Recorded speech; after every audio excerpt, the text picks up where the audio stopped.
The girl says that a boy is very interesting because he has just the right amount of madness, and that this insanity isn't just aimlessly directed but focused. Honestly, the boy thinks this is more of an insult, but she insists it's a compliment. Eventually, she asks if the boy desires power, to which he admits he couldn't say no. She rephrases her question, asking if he wants more magic. Then the young man enthusiastically replies, yes. Suddenly, the same boy is awakened by a maid. He gets up from the table where he was sleeping and notices he's at a lavish party, not exactly sure where he is as he only remembers having a drink after work. Confused, the boy goes to a mirror and screams when he realizes he is just a child. His scream attracts everyone's attention at the party, and then a man states that Liam may be the fifth son, but he is still a member of the Hamilton family and as such should show composure. With that, the maid mentions that the boss is in a good mood today, though Liam doesn't see it that way. She explains that this is because the Earl of Hamilton has finally had a daughter after many sons. Therefore, the girl wishes Liam would enjoy his sister's party. Clueless, the boy wonders if this is all a dream. Then he wakes up in bed in the same body and realizes it wasn't a dream. The maid knocks on the door and says she has brought his clothes. While being dressed by the maids, the boy reflects that the owner of this body was named Liam Hamilton, the fifth son of the Earl. Yesterday's party was a celebration for the birth of the youngest daughter, but Liam has no idea why this is happening. After getting dressed, he goes to one of the mansion's balconies and is amazed by the size of the yard, especially when the maid tells him that all the land he can see belongs to the Hamilton family. Then he meets Bruno, the fourth son. Bruno wants his sister to marry someone from the royal family, as it would provide security for the Hamiltons even though they are on the verge of being ousted. Their father and the eldest brother, abridged, are anxious to make everything work out. Liam asks what this talk of being ousted is about, and his brother reminds him that this was the nation's decision, as all noble families must accomplish something every 3 generations. Otherwise, they lose their status. The moment their father, the third head of the house, nominates one of the sons to be his successor, the Hamiltons will become commoners. Naturally, the family heads are desperate to remain nobility, but Bruno is pleased to see the flow as it should be, so he can do whatever he wants.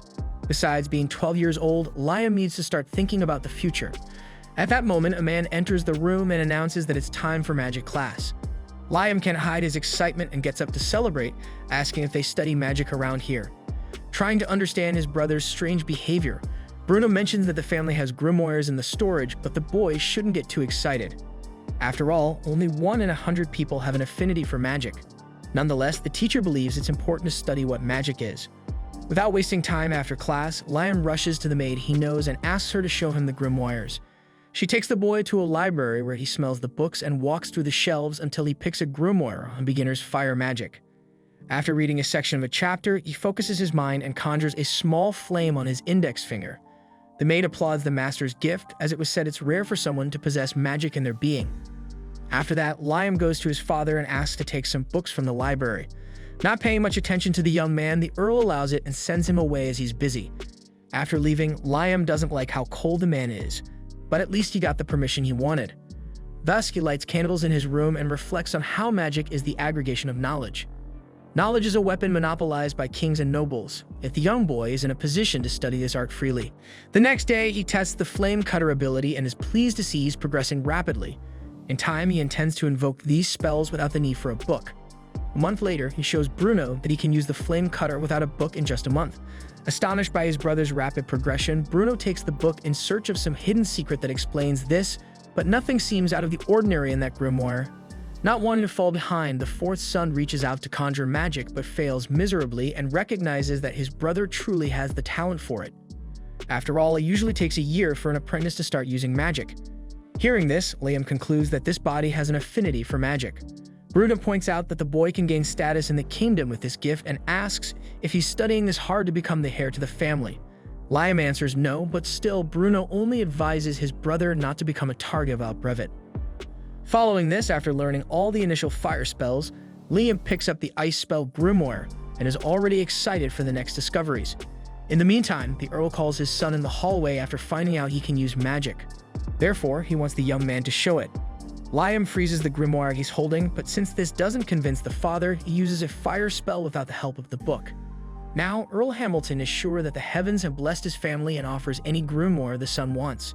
Hearing this, Liam is happy as he has never seen his father so excited. Subsequently, a staff member informs the Earl that heat has arrived. Immediately, Hamilton orders his troops to be gathered. Liam left there, frustrated, not knowing what was going on. But since his father had promised him any book he wanted, the boy tried to stay calm. Along the way, he met a man who asked if Liam was one of Hamilton's sons. When Liam introduced himself, the man regretted his previous actions, though he believed it was his destiny. Therefore, he told the young boy to do as he wished. Liam didn't understand what the man meant, so he asked if the noble youth had come to capture him. However, as the boy continued to be confused, the man gave up on the conversation and admitted he'd been a bit out of sorts lately. Noticing the boy's book, he explained that the best way to learn magic was through constant and repeated practice, but he mentioned there was a more efficient method. Liam was curious, so the man showed him his hand and conjured a different element on each finger. The boy was fascinated and wanted to know how this was possible. The mysterious man asked him to draw a circle on the ground with his right hand and a square with his left, all at the same time. As the boy performed the task perfectly, the stranger declared that this was the essence of what he wanted to teach. Then he asked Liam to try using different magics with both hands. The boy visualized flame cutter with his right hand and a fireball with his left. When he released both at the same time, he and the mysterious mage was impressed because this technique, called mystic, could only be used by 1 in a million. Next, Liam was tasked with summoning 3 spells simultaneously. He conjured flame cutter, fireball, and boiling ground, but the magics dissipated quickly, and he thought he had failed. However, the teacher said it was a success. All that was missing was the magical power that the students still lacked, especially since this technique consumed an absurd amount of it.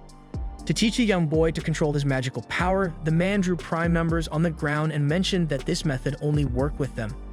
Meaning, once Liam reached the 4th simultaneous spell, you would encounter problems because those numbers aren't primes. After surpassing 4 spells due to his previous experience, he wouldn't get stuck on the 6, remembering that 6 is also a prime number. Likely the boy would get stuck on 9 due to the change from even to odd numbers. By the way, the mage cast 13 spells into the sky at once and claimed that was his limit. He could reach 16 with his magical power, but the prime number after 13 is 17, which is a significant jump. Regardless, the teacher asked the pupil's age, and upon hearing he was 12, declared the boy had a bright future ahead, because youth is a weapon, and the ability to heed others' advice is an even more powerful one. With that said, the tutor handed over a ring called Magipedia to the boy, which contained hundreds of grimoires within it. When Liam put on the accessory, he felt over 300 spells bubbling in his head. For this reason, he wasted no time and tested a wind spell. However, when he turned to share the experience with the teacher, he had vanished. At the same time, the maid arrived, scolding the boy for wandering so far because there was a suspicious man lurking in Hamilton territory. Setting that aside, the girl gave Liam a Conjuring for Beginners grimoire on behalf of the Count. Finally, she asked the boy to come back soon and said goodbye. When she left, the teacher reappeared out of nowhere and mentioned he had to hide with an invisibility spell, but he couldn't stay there for long, so he would teach one more thing to Liam. He asked the boy to open the grimoire and conjure something using the ring. Liam turned to the page of the fire salamander and performed the process. The creature appeared but entered the grimoire. Upon this, the teacher explained that the Magipedia absorbed the book's content. Impressed, Liam didn't want to accept something so special, but the man said that the ring itself wasn't anything special. It was just convenient not to have to carry tons of books on his back. Then he asked the boy to conjure more creatures, and Liam repeated the process 3 more times.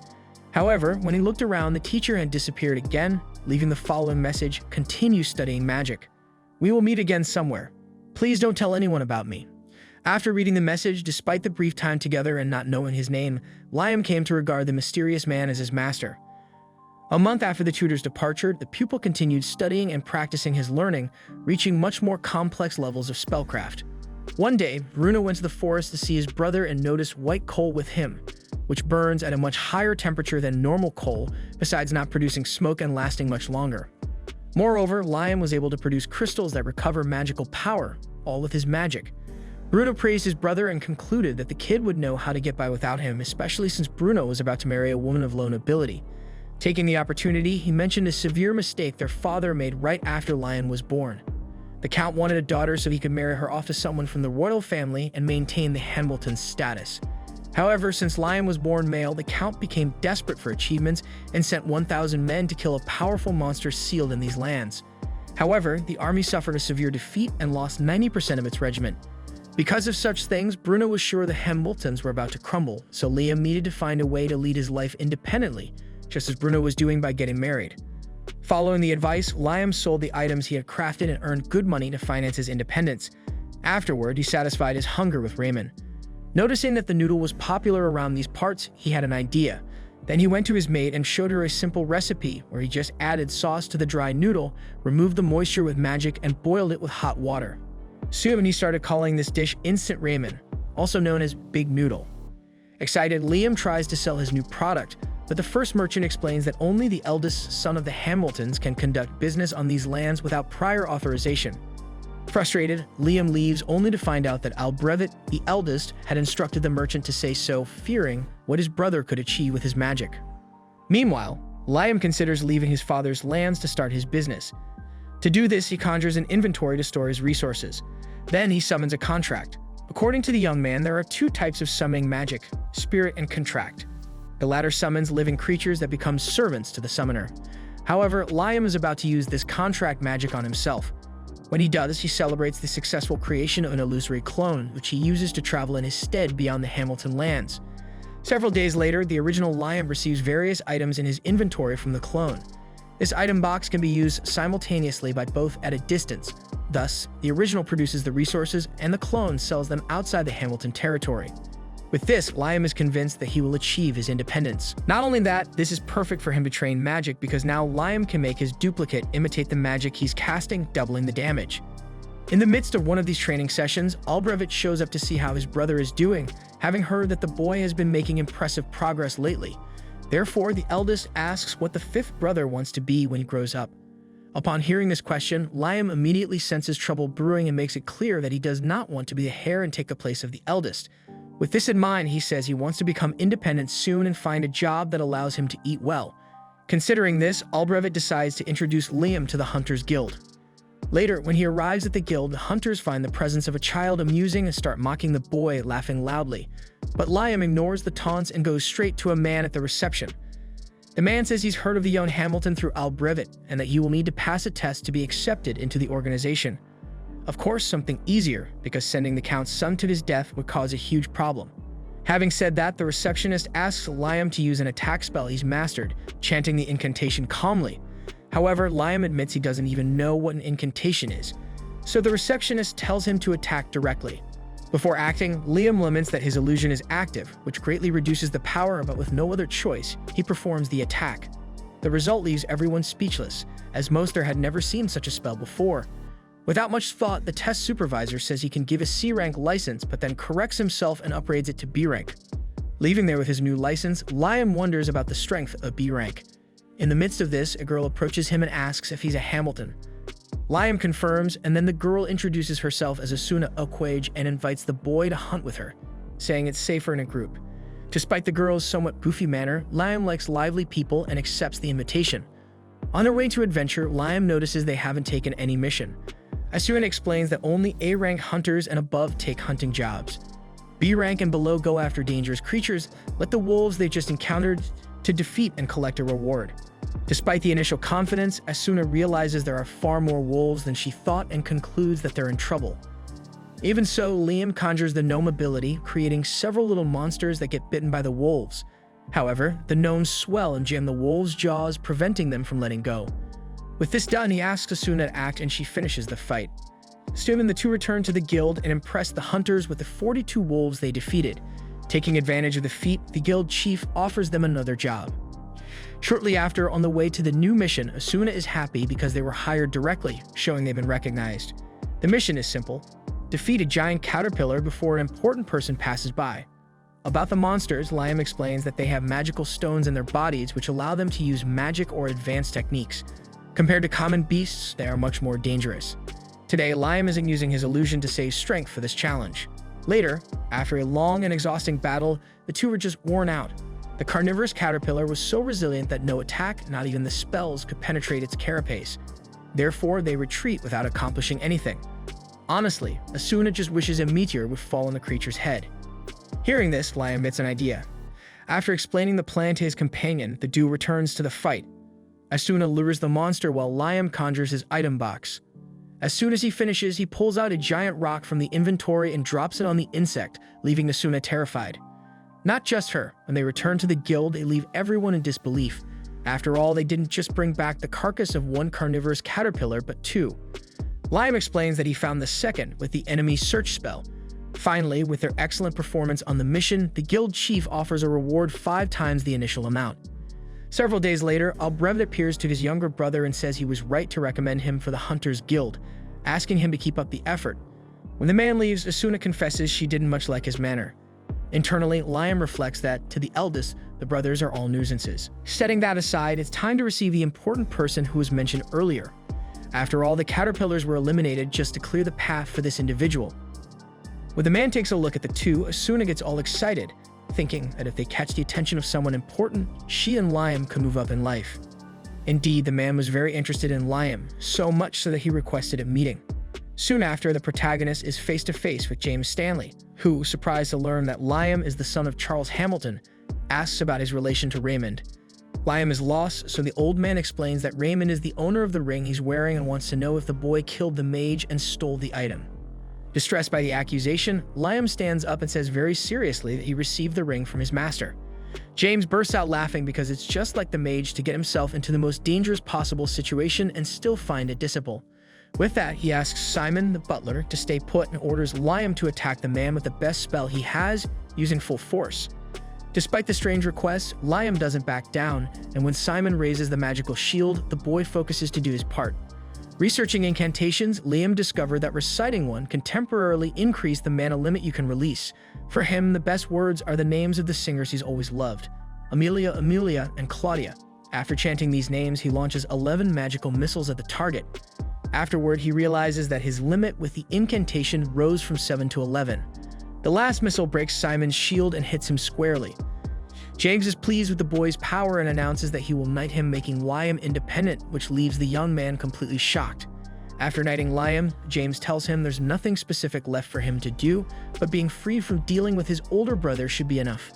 Despite this, the Earl might have mixed feelings about his son's title, as he'd likely want to use Liam's powers for the family's benefit.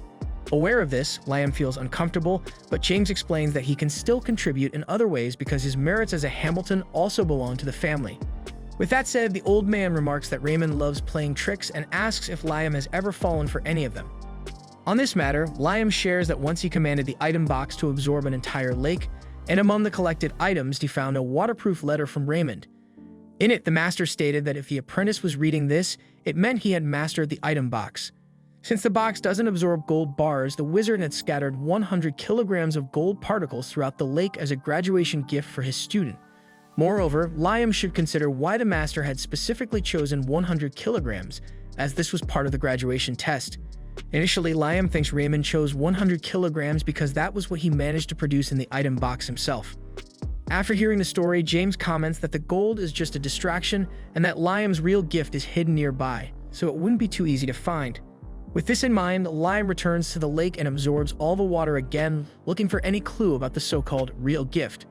Upon reflection, he realizes that the item box wouldn't have absorbed gold bars along with the water, so he decides to refill the lake only with the particles.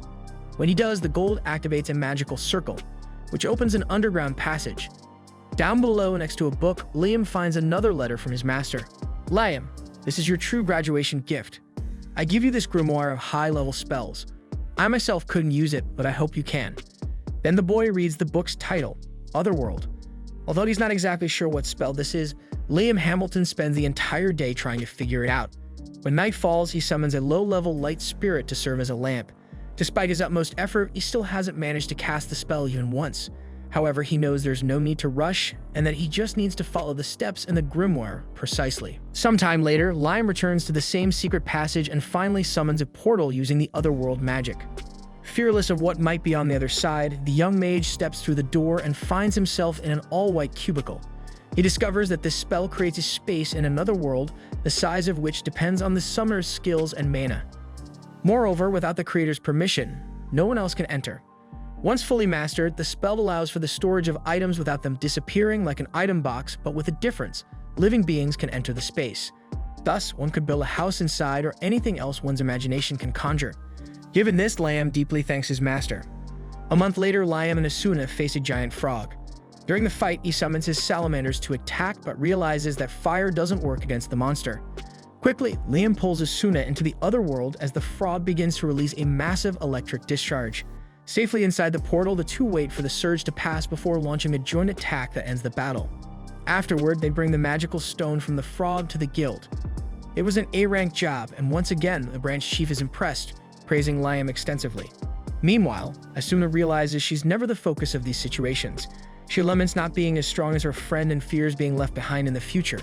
Hearing this, the chief suggests she sign a contract to become Liam's servant, explaining that depending on the master's performance, the familiar's skills also evolve. Liam finds this odd since it would give him power to command over the girl, but Asuna trusts him completely and doesn't mind. Thus, the two take the proposal seriously and perform the establishment of the contract. As soon as the pact is completed, Asuna disappears suddenly and reappears behind Liam. She explains that at the moment of the contract, she heard a voice saying that her special ability, Speedster, had been awakened. On the other hand, Liam wants to test this power with someone, and Asuna already has someone in mind to help. She takes her friend to Jody, a veteran hunter who agrees to participate in the experiment. Upon arriving at the guild, Jody catches everyone's attention. She looks in the mirror and comments that this special ability she's feeling seems quite nostalgic. Curious, Asuna asks what the veteran's special ability is. Then Jody disappears for a while and comes back with 2 sandwiches, offering one to a man with an injured arm. When he takes a bite, his arm regenerates completely, leaving everyone agape. Several days later, James Stanley informs Liam that Her Highness, Princess Scarlet of the Jamil Kingdom, is coming. She's interested in the young man. James explains that the boy has been very successful in A-rank jobs at the guild despite being only 10 years old, in addition to being capable of using 11 spells at the same time and having the power to evolve and rejuvenate his familiars. Therefore, the princess is curious, especially about the familiars, and wants him to do a demonstration. However, Liam flatly refuses, saying that his friends are not circus monkeys. With no other choice, James sends the boy away. After he leaves, James apologizes to the princess, who is actually there all along disguised as a maid. Scarlet then wonders if Liam will have the courage to refuse the proposal in front of her. The next day, Liam is dropped off by a carriage in front of the mansion of the all-powerful Scarlet Sherry. He is struck by the number of soldiers guarding her door, realizing how important the first princess is. Inside the throne room, he introduces himself while the princess orders a chair to be brought for the guest. Without mincing words, she wants to know how the young man defeated the carnivorous caterpillars and the giant frog. If that's all he'll talk about, Liam sees no problem in sharing. After hearing the story, the woman is impressed to learn for the first time that someone has killed a giant frog without using high-level spells. She asks if it is also the first time James Stanley has heard of this, and he admits that it is because powerful magic is usually employed. Changing the subject, Scarlet asks the guest to show his familiars to her. Internally, Liam feels the overwhelming pressure from this aristocrat's authority, but declines the offer so as not to yield to it. Scarlet loses the smile on her face and questions if the boy will really refuse her request, and he reaffirms that he will because he doesn't want to turn his companions into a spectacle. Hearing this, the princess laughs, and amused by the young man's entertainment, she grants him the title of Baron. Confused, he comments that he did nothing to deserve this, but the woman replies that amusing her twice is enough, and that's far better than giving away a daughter in marriage. Besides, she gives Liam a familiar contract grimoire, and this gift indeed brings uncontrollable joy to the mage, which greatly intrigues the monarch, as he prefers the book to the noble title. After this meeting, Liam examines his new book and imagines that until he masters its content, his familiar contracts will dissolve if he's not with the grimoire. At this moment, Bruno comes to celebrate with his brother on being named a baron, though he thinks that Albrevet must be fuming by now. Indeed, Liam has earned a higher title than their father, as the nobility of this nation is divided between those of the first generations who achieved something on their own, and those who merely inherited titles. As Liam is among those who conquered, he holds more value. At night, when the fifth son returns home, Albrevet passes him in the corridor and tells him to wait for what's to come. Thinking alone about this, the eldest son does not understand how this kid has been gaining so much attention lately. By the way, 2 maids were discussing Liam's great deeds recently. Annoyed by hearing this, Albrevet asks why they don't go work with the 5th son, since he's so great. As the 2 apologize, he directly asks who they think is the best, him or Liam. Terrified, of course, the women respond that Albrevet is the best, so he walks away and promises to himself that he will achieve something, because if that brat can do it, certainly he can too. In the morning, the men of the kingdom are enchanted by the beauty of Baron Liam Hamilton's familiars. Jody calls the Baron master, and he does not understand why. She explains that they have a master-servant relationship, but the boy insists on being called by name. Even understanding the boy's requests, Asuna comments that he looks very much like a master because of his attitudes. Seizing the moment, Jody admits that her heart beats faster when she's near him, leaving the men who were drooling over the two quite irritated. Finally, Liam asks if the two are in agreement to form a group, and the three shake hands to seal the decision. Later in the forest, Jody hits a wolf with an arrow, while Asuna strikes another with her sword. Liam praises Asuma's improvement in movements, and she smiles back. Jody realizes that she can see much better than before, which is crucial for an archer, as an archer's vision is as if their life depends on it. After hearing his friend's comment, Liam casts his development ability on her, enabling her to see even farther. Asuna asks what Liam did, and he explains that he applied his spell to enhance Jody's eyes. Excited, Asuna asks if he can do the same for her.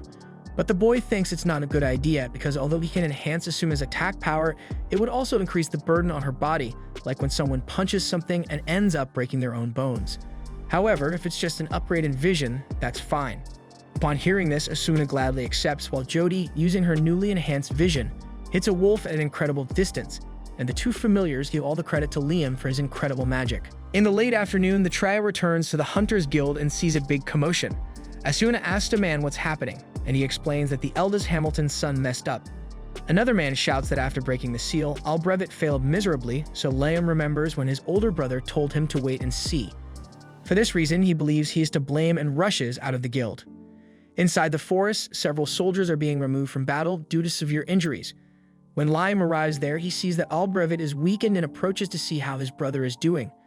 Terrified, Albrevet screams that he will not fail. But the guild master of hunters strikes him on the back and orders him to be removed, as he will no longer support this useless rivalry between young masters. Regarding this, Liam emphasizes that he is also responsible for this tragedy, but the man asserts that he is not. Asuna asks what's inside the forest, and the master explains that the demon dragon Raiden was sealed nearby. Liam's great-grandfather sealed the beast, but the seal was undone. He knows how to seal the dragon again and has gathered people for this, but the Raiden Jr.'s offspring of Raiden are preventing it from happening, and they were the ones who caused this disaster. Since the offspring are capable of doing all this, Liam can only imagine when the father enters the fight, but the guild master explains that the adult was sealed for too long and needs a few weeks to recover its strength, so they need to seal this winged monster before that happens. Speaking of the dragons, the three hatchlings appeared beside their father, toppling other warriors along the way. Asuna noted that the young dragons were the size of a medium-sized dog and shouldn't pose much of a problem, so she attacked one. In response, the dragon hatchling spat fire, melting an entire tree in the blink of an eye, which made the girl retreat as a precaution. Liam cast the 7 magic missiles, but the 3 dragons easily repelled the magic with their fire. Realizing they couldn't defeat these foes, Jody insisted they escape as quickly as possible. Liam acknowledged these 3 dragons were stronger than he had anticipated and urged Asuna to grab Jody and use her sprinter ability to get out of there. As they left, the mage summoned his item box and retrieved his grimoire to recite his chant Amelia, Amelia, Claudia. He then conjured a portal to another world and hurled the dragons inside. After that, the boy knelt down and took a deep breath, his life having hung by a thread. Meanwhile, the guild master approached Liam, impressed that he had defeated the Raiden Juniors. When night fell, the kingdom's mages united to begin the sealing of Raiden, the demon dragon. Asuna and Jody returned to the master and inquired about the spell he had used against the monster's offspring. Liam explained that it was the Another World ability used to create an alternate space.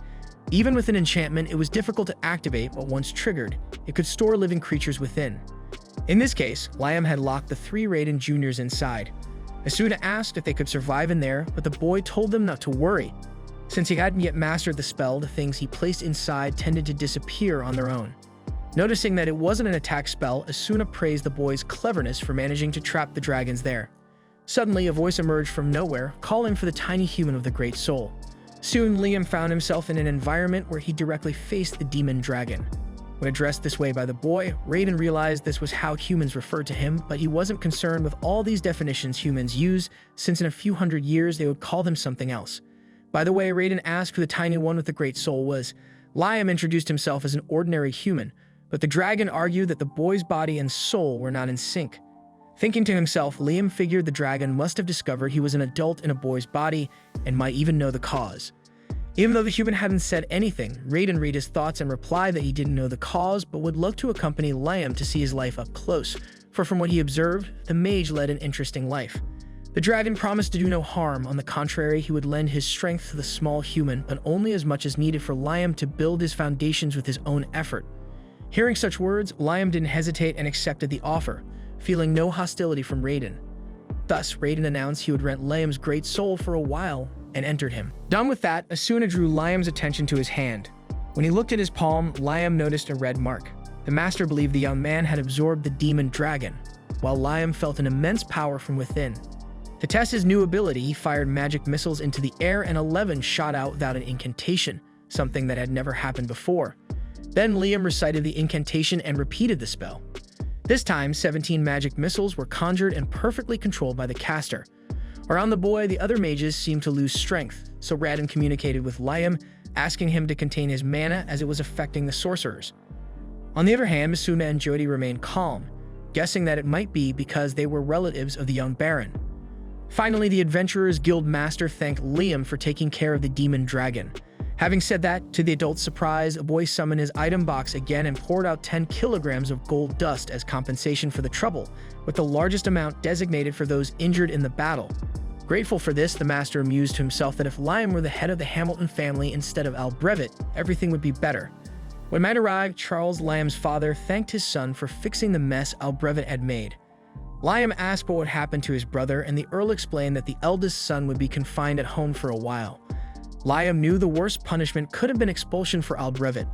Charles emphasized that Lord James was still in town and that the story would spread throughout the nation and Liam was likely to be rewarded for it. However, despite his father's words, Liam felt guilty for his brother's behavior and went to his brother's room door to say something, although he didn't know what to say. Inside, abridged was screaming that the Hamilton family was ruined because the demon dragon had been defeated by Liam, who wasn't even their family, and that he was the one who should have sealed the creature.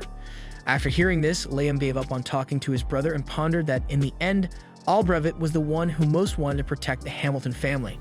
That night, the young Baron woke up and remembered having a strange dream where he practiced new magics that probably came from Raiden, the demon dragon. Excited by this new possibility, he ran to the forest where he usually trained to reproduce the 2 spells he saw in his dream. The first emanated a sensation similar to that of another world, and with enough practice, Liam felt he could master it. Hours passed, and the boy learned the magic and summoned a Raiden Jr. Suddenly, Princess Scarlet arrived and was impressed by the sacred magic the young man had used. For resolving the situation with the dragon, she awarded him the 3rd-class Phoenix insignia, a decoration celebrating the birth of a new hero who defeated the demon dragon. But for that, Liam needed to tell this story so it could be written down. The problem was that for some reason, when the Baron told the story, the princess told him not to tell anyone else about it. The next day, Liam received 3,000 gold coins from the princess, and the boy understood this as Scarlet wanting to buy his silence. Indeed, the very next day, young Liam found himself grappling with this situation as James Stanley boldly asked if he had mastered the art of sacred magic. Scarlet had paid for the boy's silence, and it really showed as he struggled to respond. Noticing the change in his mood, James remarked that Liam was still young, and that the princess's hefty reward made it all the more suspicious. Now, having defeated that dragon was an achievement grand enough to secure Liam's place among the nobility. Normally, Scarlet would return to the capital to report this to the king, but she hadn't, which only raised further suspicions about her behavior.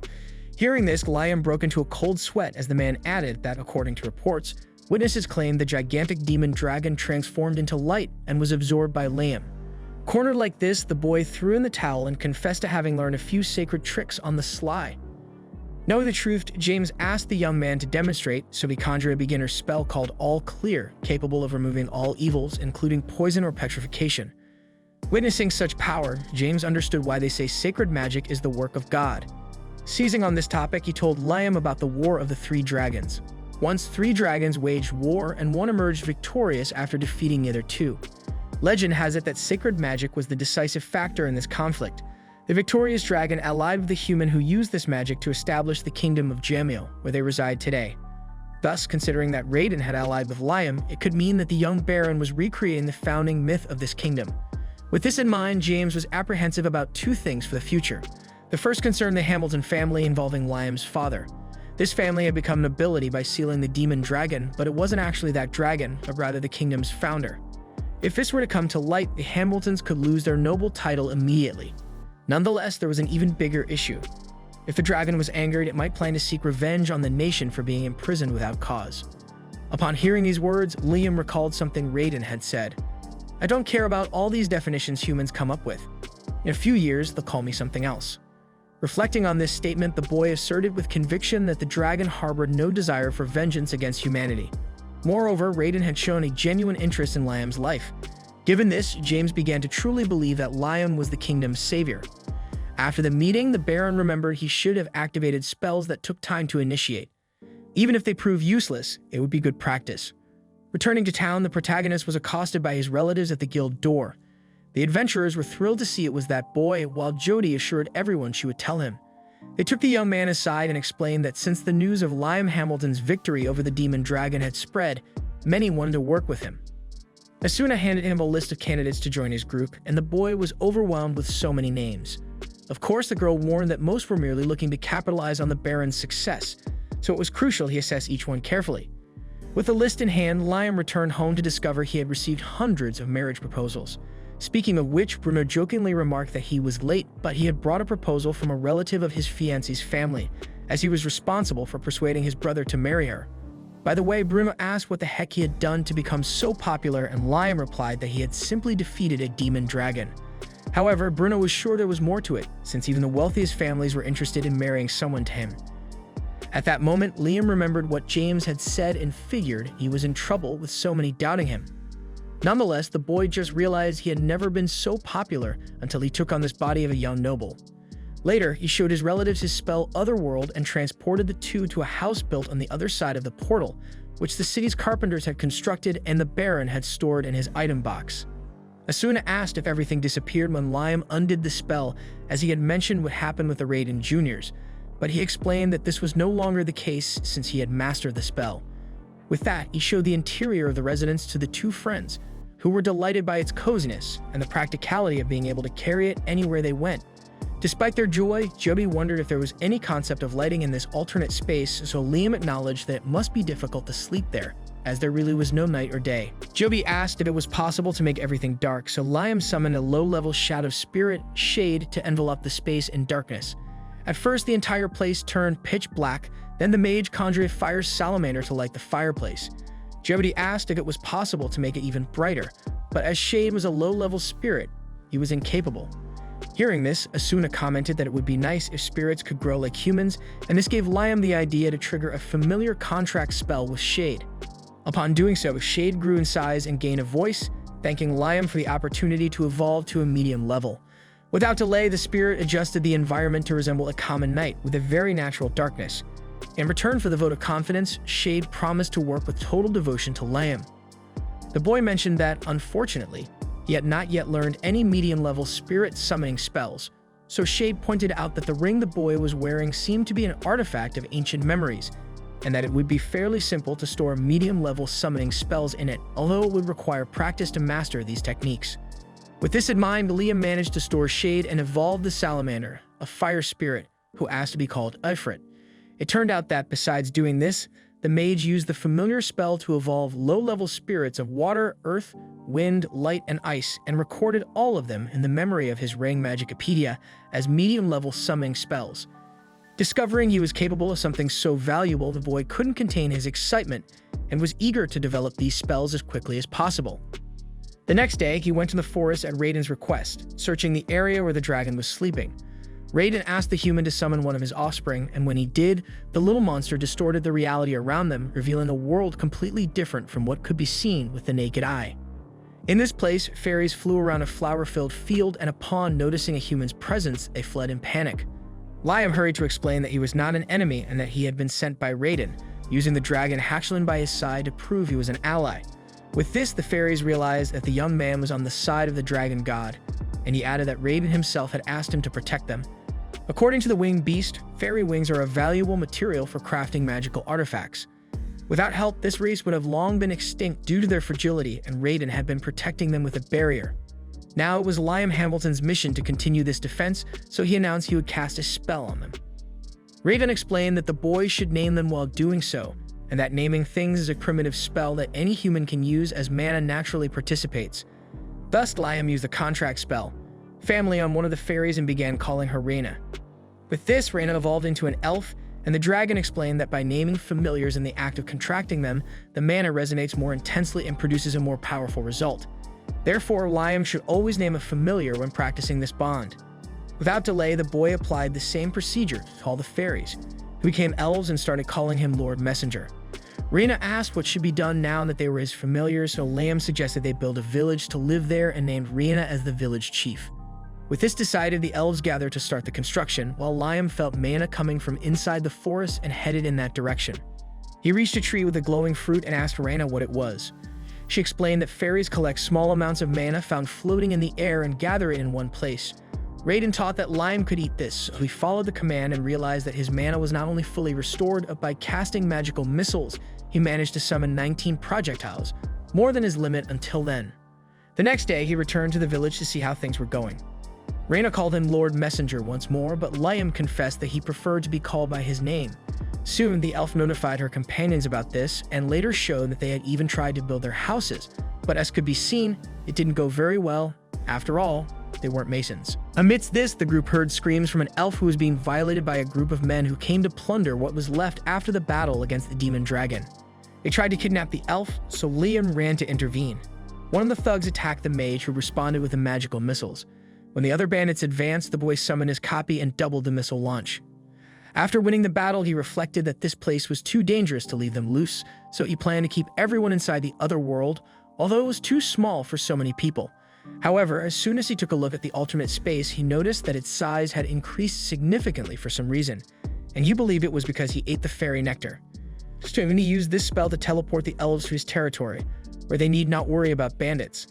In light of the assistance the human had offered, the girls knelt and asked him to become their king. Liam warned that he could not become king for several reasons, but he accepted to lead this group well to help as much as he could. Already thinking about the responsibility that came with it, Liam pondered that he needed to find a place for these people to live. Days later, he prepared an extra-large pot of pasta for the troop and practiced activating a new high-level holy spell he received from Raiden while they ate. The problem was that he had been training for 4 days and still couldn't activate it, but his persistence managed to achieve his goal. Pleased with his friend's achievement, Raiden taught that now he just had to imagine his destination, and Liam confirmed that his copy was already there. Then he teleported the elves 100 kilometers from where they were to a place called the Sealed Lands. Once there, Raiden asked the boy to raise his hand with a crest. Done that, the illusion seal was broken and a spectacular field was revealed, where the young man could found a new nation alongside the elves. Before anything, it was necessary to find a water source to develop life in that environment, so Liam summoned Windine, the water spirit, and evolved her with a familiar contract so she could produce a water source. With that, Windine built a river in the territory so that the inhabitants could live around it. Next, the human mage developed his summoning magic of the Raiden Juniors and reduced the time needed for its activation, using the Lecro crystals to recover the mana he spent. Moreover, he also practiced teleportation extensively. From now on, the casting is immediate, meaning Liam Hamilton finally mastered this technique and could teleport freely. With these new achievements, the boy left the Raiden Juniors protecting the elf village while he was not present. Next, he met with Princess Scarlet, who wanted to know if the dragon inside Liam mentioned anything about the Promised Land. He responded that not exactly, although he did say something about the Sealed Lands. Raiden had left a group of elves under his responsibility and asked that they be brought to this territory that the winged beast personally sealed. Scarlet asked if Liam could take her there, and he promised that he would, but he had a request to make first. In the following scene, the princess introduces Golek, the court engineer, and the mage uses a familiar's contract to create a copy of him for the construction of the village. When the boy takes the princess to the village, she thinks it's Galar Valley, but Liam explains that Raiden used a spell to make it appear so, though it isn't. With that, she wonders if this is the Promised Land, but the mage clarifies that Raiden made no promises to humans. Upon hearing this, Scarlet recalls the legend that humanity would be saved from collapse and taken to the Promised Land. Then she retrieves a royal family relic called the Key of Destiny, and this ring is accidentally activated, causing the land to levitate. With this discovery, the princess is certain this is the right place. Therefore, she bows before Liam, the master of the Promised Land, and asks him to create a new nation that will be paradise. Aware of his responsibility, Liam began work in that territory with the help of the seasoned engineer from the royal court. Meanwhile, the mage was honing his spells and could now cast 17 magic missiles at once, along with the Holy Spirit, which inflicted great damage on targets. With this power, the young man cleared the area of monster threats. Scarlet made a point to admire the hero's capability and insisted on being called by her name, not Your Highness, as Liam usually addressed her. After all, from now on, she was his servant, not the other way around. Liam replied that the position of the first princess was too lofty to assume such a role, and Scarlet emphasized that dragon blood flowed through her mother's veins. Because of this, women in her family with such blood were often married into royalty, and Scarlet, being one of these women, wished to serve the dragon god Raiden. With that said, Raiden informed Liam that he needed to travel north for a kilometer, as there was something there that would please the young princess. Upon reaching the specified area, the pair discovered the entrance to what seemed like a ruin. Inside, as Raiden explained, there was a guardian modeled after the appearance of the god, and humans needed to defeat it. Liam asked how to bring down the beast, and Raiden told him that its name was written on the head of the mold in an ancient language, and that if the boy erased one of the letters, the inscription would change to obey. Scarlet pointed out that it was the second letter from right to left, commonly known in Brazil as penultimate.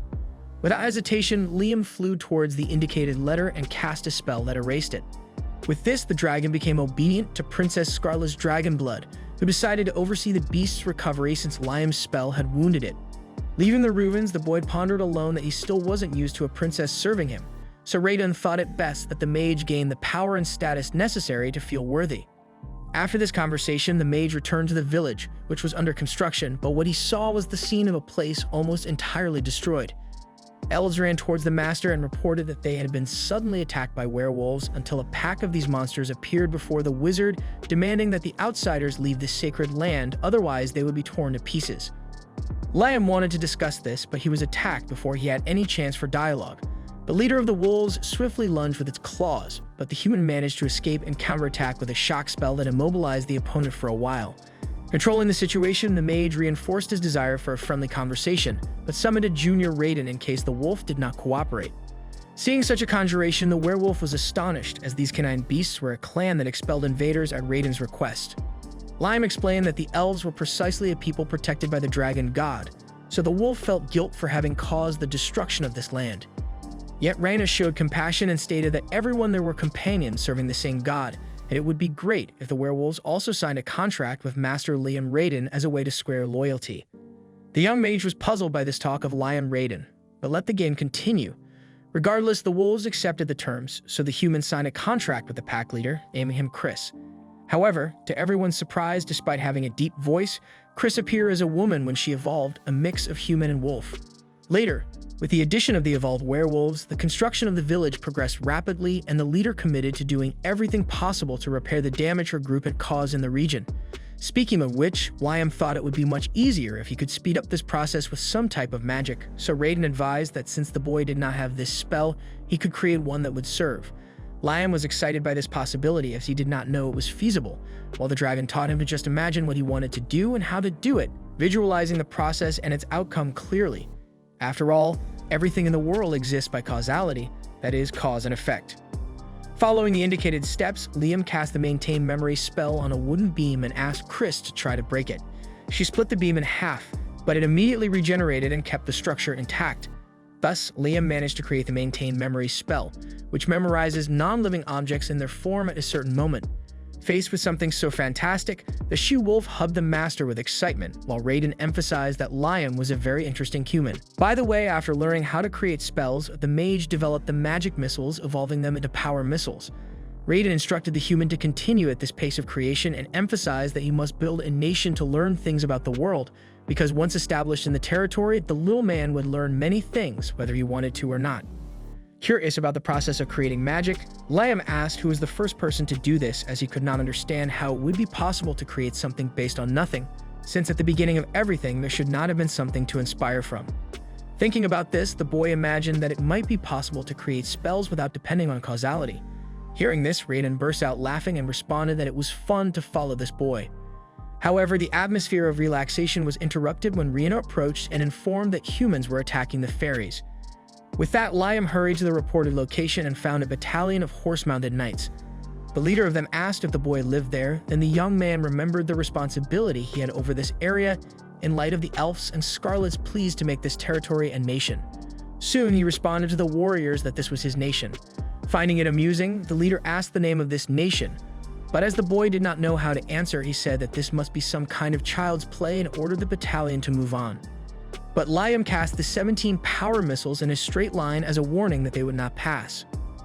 Unsatisfied, a warrior attacks the mage, who teleports behind each enemy and forces them off their horses. Finally, he demands that the men never return to this place. On the way back to the village, Liam states that he has resolved the issue, so Rana reveals that fairies seeking protection there because their village was attacked by humans. Next, it's time to make contracts with each of the fairies who form an organized queue to wait their turn. At one point, Liam runs out of names to think of, but he pushes through stubbornly to the end. At least this resulted in an increase in available labor, which further accelerated construction. Inside his house in the other world, the leader shows his closest companion the helmet of a knight he had defeated earlier in battle, asking if they know where this equipment is from.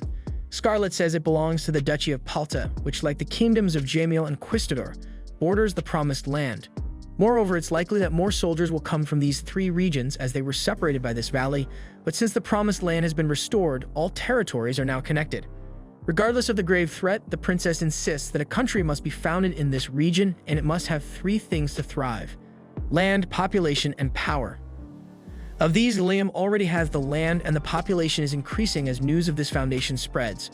In other words, only power remains to be sought. Regarding this, Chris promises to use all his strength to protect the Promised Land, while the princess advises the master to continue expelling the invaders mercilessly. So they will realize that it is better to be an ally of Liam Raiden than an enemy. However, the day after this meeting, something turned the situation upside down. A noble Marquis from Jamil, Leonardo Berkeley, informs that the king of his region, Lorenzo Chu, wishes to make an alliance with Liam. If he accepts, the king of Jamil is willing to offer Princess Scarlet as his bride. Unsure how to respond to this proposal, Liam creates a telepathy spell on the spot and asks Scarlet not to be alarmed by this news, as he wants to know what she thinks about it all. The princess believes the mage should accept because, regardless of their true intentions, just the fact of them marrying will buy half a year for them to think of something. Thus, Liam accepts the proposal, but asks for a year to develop his nation and prove to the king of Jamil that the decision was right. With that, Leonardo departs to inform his ruler. After this dialogue, Liam meets with his clone, and the two teleport to Scarlet's mansion in the royal capital, which according to the boy is even more luxurious than the Hamiltons'. First, he had asked Scarlet to bring his illusion there. Then the illusion itself brought the real Liam and left, as once Liam had arrived, he could always come back. In the meantime, Scarlet arrives and asks if this Liam is the real one. Confirming, she welcomes her master. The boy is eager to tour the royal capital, having never seen it before, but the princess emphasizes that now he is the leader of a nation and should avoid being seen. Then she invites him to tea. Near the entrance, he senses the presence of Raiden, who, although only a trace of his power remains, mentions that he is still there.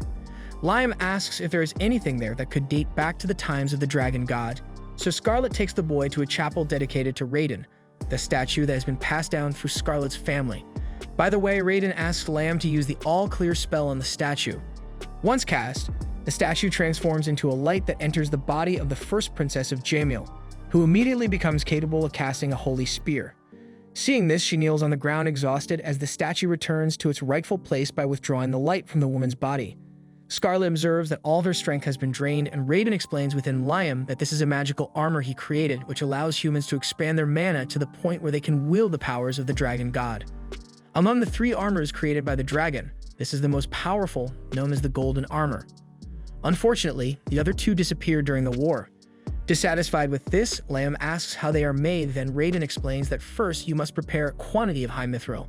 Liam obtains this material from the princess and gets to work, and they create another armor. When Scarlet has the item ready in her hands, Liam informs through Raiden that the woman must form a contract with the statue by spilling her blood on it. Once done, the princess is enveloped by the magical armor and feels her body overflowing, and she launches a holy arrow to explore her newfound capability. Raiden explains that high-level magical artifacts are akin to living creatures, as demon swords and fairy blades are also such. Hearing this, Liam conjures a familiar contract with the armor, naming it Ares, the war commander. Feeling even more powerful, Scarlet throws a holy spear in the yard and destroys several trees. Amid this, Raiden mentions that he had already named an artifact to fight in the Three Dragons War.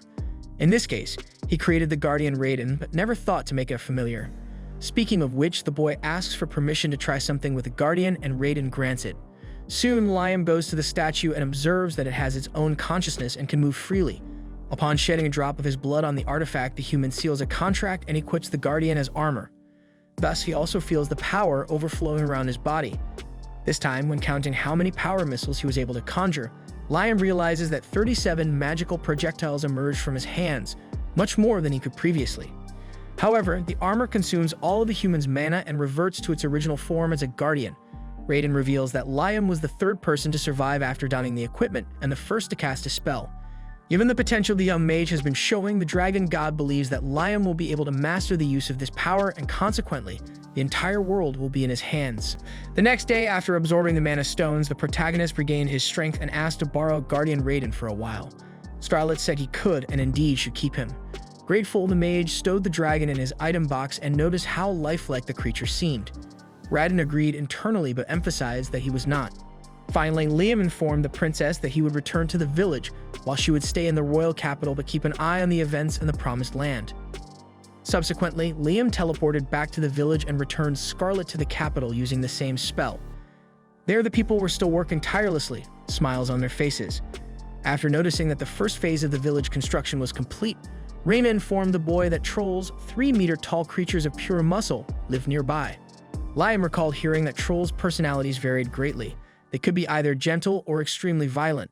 Unfortunately, according to the fairy, these specific monsters were quite hostile and humans would continue moving in this direction.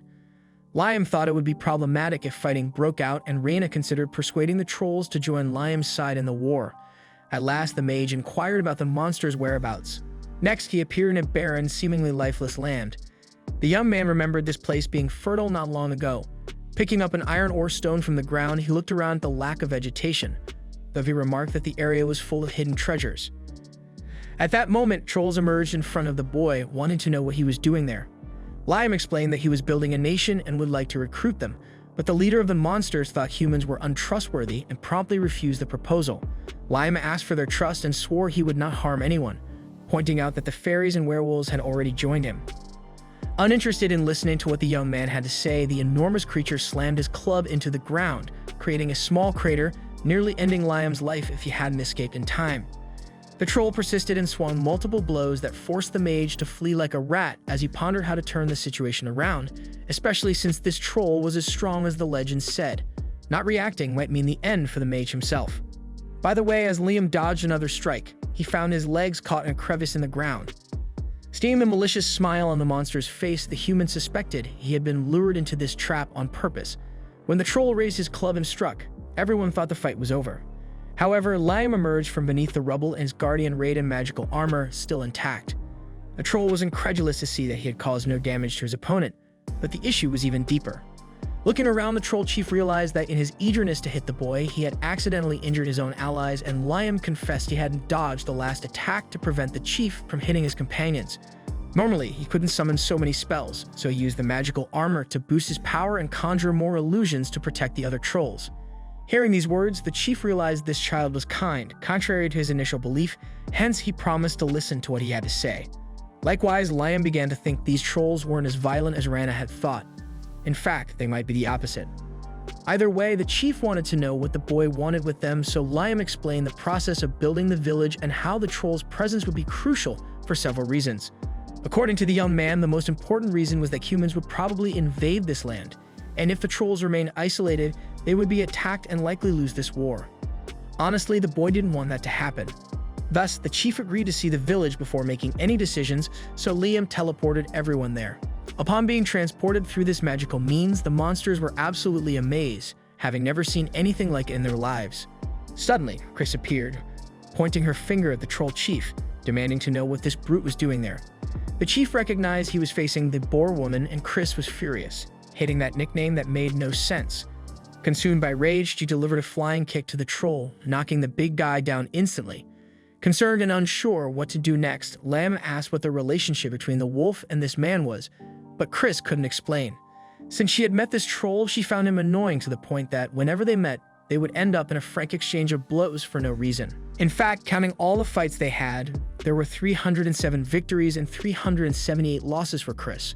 Therefore, she wanted to understand how the giant fell so easily to the ground, since he used to be much tougher in the past. Liam explained that the troll hadn't become weaker. Rather, the wolf had grown stronger after the familiar pact. Hearing this, the girl bragged that she had become the last cookie in the cookie jar overnight, and that she would no longer lose to a walking sack of muscle under these conditions. By the way, she recommended that the chief troll also make a familiar contract with the human mage to evolve. According to her, since he lost this duel, the big guy owed her a favor, and that favor would be the pact. With the troll accepting the terms, Liam began the process and named him Guy. Having done this, Guy assumes a more humanized form, and although he has shrunk in size, his power has increased significantly within. Taking advantage of the balanced situation, Chris wastes no time and dives into the second round. This time, however, Guy displays impressive reflexes and manages to protect himself masterfully, demonstrating that a single punch could bury an adversary beneath the earth. Although it's a casual duel between the two, Liam observes that this is a high-level battle. Guy's comrades witness their leader growing even stronger than before, declaring him a legendary Gagas, the natural evolution of trolls. Thereupon, Liam promises to do the same with all the new comrades, and as he transforms the trolls into Gigas, he celebrates the acquisition of more powerful allies for the protection of the village. Moreover, the species proved highly efficient in manual labor, as became evident when they began to assist in extracting heavy stones. Similarly, Chris tried to do the same work, but lacking their strength, it became quite difficult, and this was evident as the wolf girl struggled to move a bag with a massive rock inside. Guy asks her to take it easy and leaves the heavy lifting to him, until Chris is crushed by the stone she was trying to pull. The Gigas lends a hand and eases the girl's burden, who stands up angrily and says that he shouldn't think he has won just because of that, then storms off in embarrassment. Later, after transporting a large amount of stone back to the village, the troll's chief inquires about what the wizard intends to do with all this stone. He explains that he plans to extract metals from the stones, summoning gnome and salamander to melt the rocks in a forge and extract the metals. With this done, the nobleman secures portions of gold, copper, and silver, but primarily a large amount of iron. Unfortunately, besides these, almost no high mithril was extracted. Raiden explains that it is a metal very rare in the human world and hard to find, but Liam is still frustrated, hoping to find at least a bit more of this material in the troll's quarry to produce magical armors en masse. However, as he didn't have enough to create powerful armors, the boy announces that he might try other methods, although Raiden already makes it clear in advance that this could only result in failure. Either way, Liam thinks failing is no big deal, and this opinion provokes laughter in the dragon, who jests about the young man's outlook on life. In the end, for him, failing is not quite a failure, nor is it a success either. According to Liam, it's more or less how he views magic. You got to persist in handling it until you master the technique. With this motivation in mind, Liam has Salamander melt the iron and asks Gnome to make a mold to pour the molten metal into. Once done, Liam allows Raiden's power to flow through the mold. Remembering that Scarlet's armor became much stronger when given a name, the boy imagines he could repeat this process, even if it was with iron armor. Soon he names the equipment Apollo, meaning sun, thinking that giving a name that matches the mold could make the garment even more powerful. By the way, Liam also considered this when naming everyone in the village, giving names that matched the being in question, and it's curious to note that all evolved according to how they are called. Nevertheless, the young wizard manages to produce a magical iron armor, and even Raiden acknowledges it was a fantastic idea by the boy, who also managed to realize what he intended. Without a doubt, this young Hamilton is a great amusement in the dragon's life. In the late afternoon, the boy racks his brains thinking of other names he could use to strengthen more armors, as he cannot use the same name twice. Raiden observes that naming things is a primitive spell that any human can use, and Liam thinks that's exactly why it should lose strength when repeated in the same way. The next day, after straining his brains, he managed to produce 15 more armors and distributed them to 5 elves, 5 werewolves, and 5 gigas. During the first training session of the new armors, Guy and Chris go at it again, and Liam discusses placing these two in the same group since they love each other so much. Perhaps if they compete to see who does the best job, it might be the kind of internal competition that strengthens the results of the missions they are assigned to. However, the atmosphere becomes tense when a group of humans mounted on horseback appears at the scene, with malicious smiles on their faces upon seeing the presence of elves. Immediately, the men chase after them to sell all on the black market, but Rena stays calm and whispers something in Mina's ear. Mina gets the message and approaches the men slowly. They think the elf is surrendering willingly. However, she punches the leader of the humans in the face and subsequently knocks down a good number of his henchmen. Liam watches the scene with pride, as once the elves were so defenseless, but now they are capable of defending themselves from threats, especially if a good portion of them have access to armors like the ones he made yesterday. However, the leader of the bandits sneaks up behind the wizard and points a knife at his throat. Even so, Guy, Chris, and Reyna breathe a sigh of relief seeing that Liam is the hostage. The bandit shouts that he is serious and gets confused by the reaction of those creatures, until the boy launches a power missile down the man's throat and ends him on the spot. Terrified by such strength, the remaining humans flee hastily. After the victory, Liam entered the other world and performed a mass invocation of Celsius, instructing them to expel the seawater from the item box, separate the fresh water from the salt, and return both to the box. The elementals understood the request and carried out the process to increase the village's water supply for the new residents.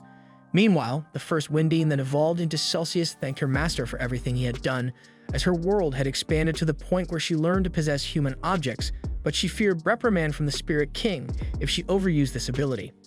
Liam was surprised to learn that such a king existed and was curious about what the elemental meant by possessing objects. She explained that a mid-level spirit learns to possess things, which is why there are so many pieces of equipment inhabited by spirit powers. With that said, Liam made a pact with Celsius and named her Celsius Zero. After the transformation, the mage produced another suit of armor and had Zero possess it. In the end, the process was successful, filling the young noble with pride. Following this, as he distributed the spirit-powered armors to his main allies, the boy grew even more excited to see that they were now capable of casting spells. The trio was thrilled with the strength they had achieved, although Chris and Rihanna were tired from the high mana consumption. Though tired as well, Guide promised to use all his power to protect the people, prompting the two to vow to do the same. In the midst of this, Liam pondered the incredible potential of mass-producing more mid-level spirit-possessed armors, as it would provide the strength necessary to protect the nation. Yet Raven thought the boy was naive because if these three superior species were equipped with the new magical armors, they would have the strength of an entire army, capable of overtaking another nation, and such immense power could be harmful if it fell into the wrong hands. The next day, Asuna and Jody complained that Liam had gone off somewhere without telling them where he was headed. The boy was about to explain what happened, but Asuna forgives her friend as long as he hands over the money to her. Confused, the young man is informed by Jody that it's the cash they asked him to keep safe. On the day that this happened, Liam took the girls to a chest brimming with treasures. According to him, they were paid to keep quiet about Raiden. Honestly, Asuna admits she would have stayed quiet even for free, and Jody adds that they have a contract with Liam, meaning if he wanted them to stay silent, they would obey. Liam clarifies that it isn't exactly like that, but decides not to argue. Either way, he shows them their share, and they are shocked by the exorbitant amount but ask their master to keep it, since they can't carry money around. Returning to the present, Liam wants to know what the girls plan to spend the money on, and the two share a mischievous grin. Sometime later, they emerge from a store with a book in hand. According to the familiars, it's the only grimoire in this town without an owner, and Liam might be interested. Soon after, the boy takes the book and flips through to a specific page, then emits magical energy towards the object, absorbing incredible spells he had never seen before. Thrilled with the discovery, he sincerely thanks his companions, who are just as joyful for being able to help. Later, at the tavern, Liam tells them that he's developing a nation, so they must decide whether to go with him or stay in the city, continuing as huntresses. Without any doubt, the women assure him they will join their master, for they are a family. Embarrassed and excited, Liam lowers his head and states he counts on them both. Fired up for the adventure, Asuna raises her fist and declares it's time to set off, but Liam puts a brake on the excitement, asking for a few minutes to master the grimoire he just received from his friends. With that, he summons the dust box to start a spell on every drawn line. As he observes, the activation time decreases each time the spell is triggered, and with this procedure, the young noble masters the necessary techniques. Asuna asks what kind of spell it is, and he explains that it's similar to the item box, where you can put as many things as you want inside, but it varies according to the user's mana. At that moment, a waitress arrives with the meal ordered by the group, and Liam sees it as the perfect opportunity to test the spell. He places a piece of fish inside the dust box and waits a minute before retrieving it. When he does, he shows the plate to girls again, who are hit by a horrendous smell of rotten food. Having done that, Liam explains that this box is used to rapidly decay things. Honestly, the boy knows very well what this trash is for, but he has an idea when he sees the waitress carrying a bottle of drink. Shortly after, he reappears dripping with sweat and displays a bottle of freshly made grape juice. He places the juice and yeast in the dust box and waits 5 minutes. After the wait, he hands the bottle to Jody, who senses the velvety aroma of wine emanating from the neck. The girls are amazed to see this happen right before their eyes, while Liam reflects that, in addition to alcoholic beverages, this box can produce other fermented products like soy sauce and pickles, on a large scale and in a short time.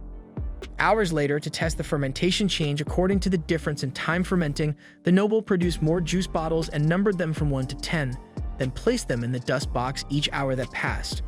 The bottle number 10 was placed 10 hours ago, the bottle 9 hours ago, and so on. After placing the last bottle, number 1, and waiting for 1 hour, Liam removed all from the box and served a glass from each bottle to his friends. Jody starts with bottle 1, but before giving her verdict, she quickly sips from each glass in succession, a smile on her face.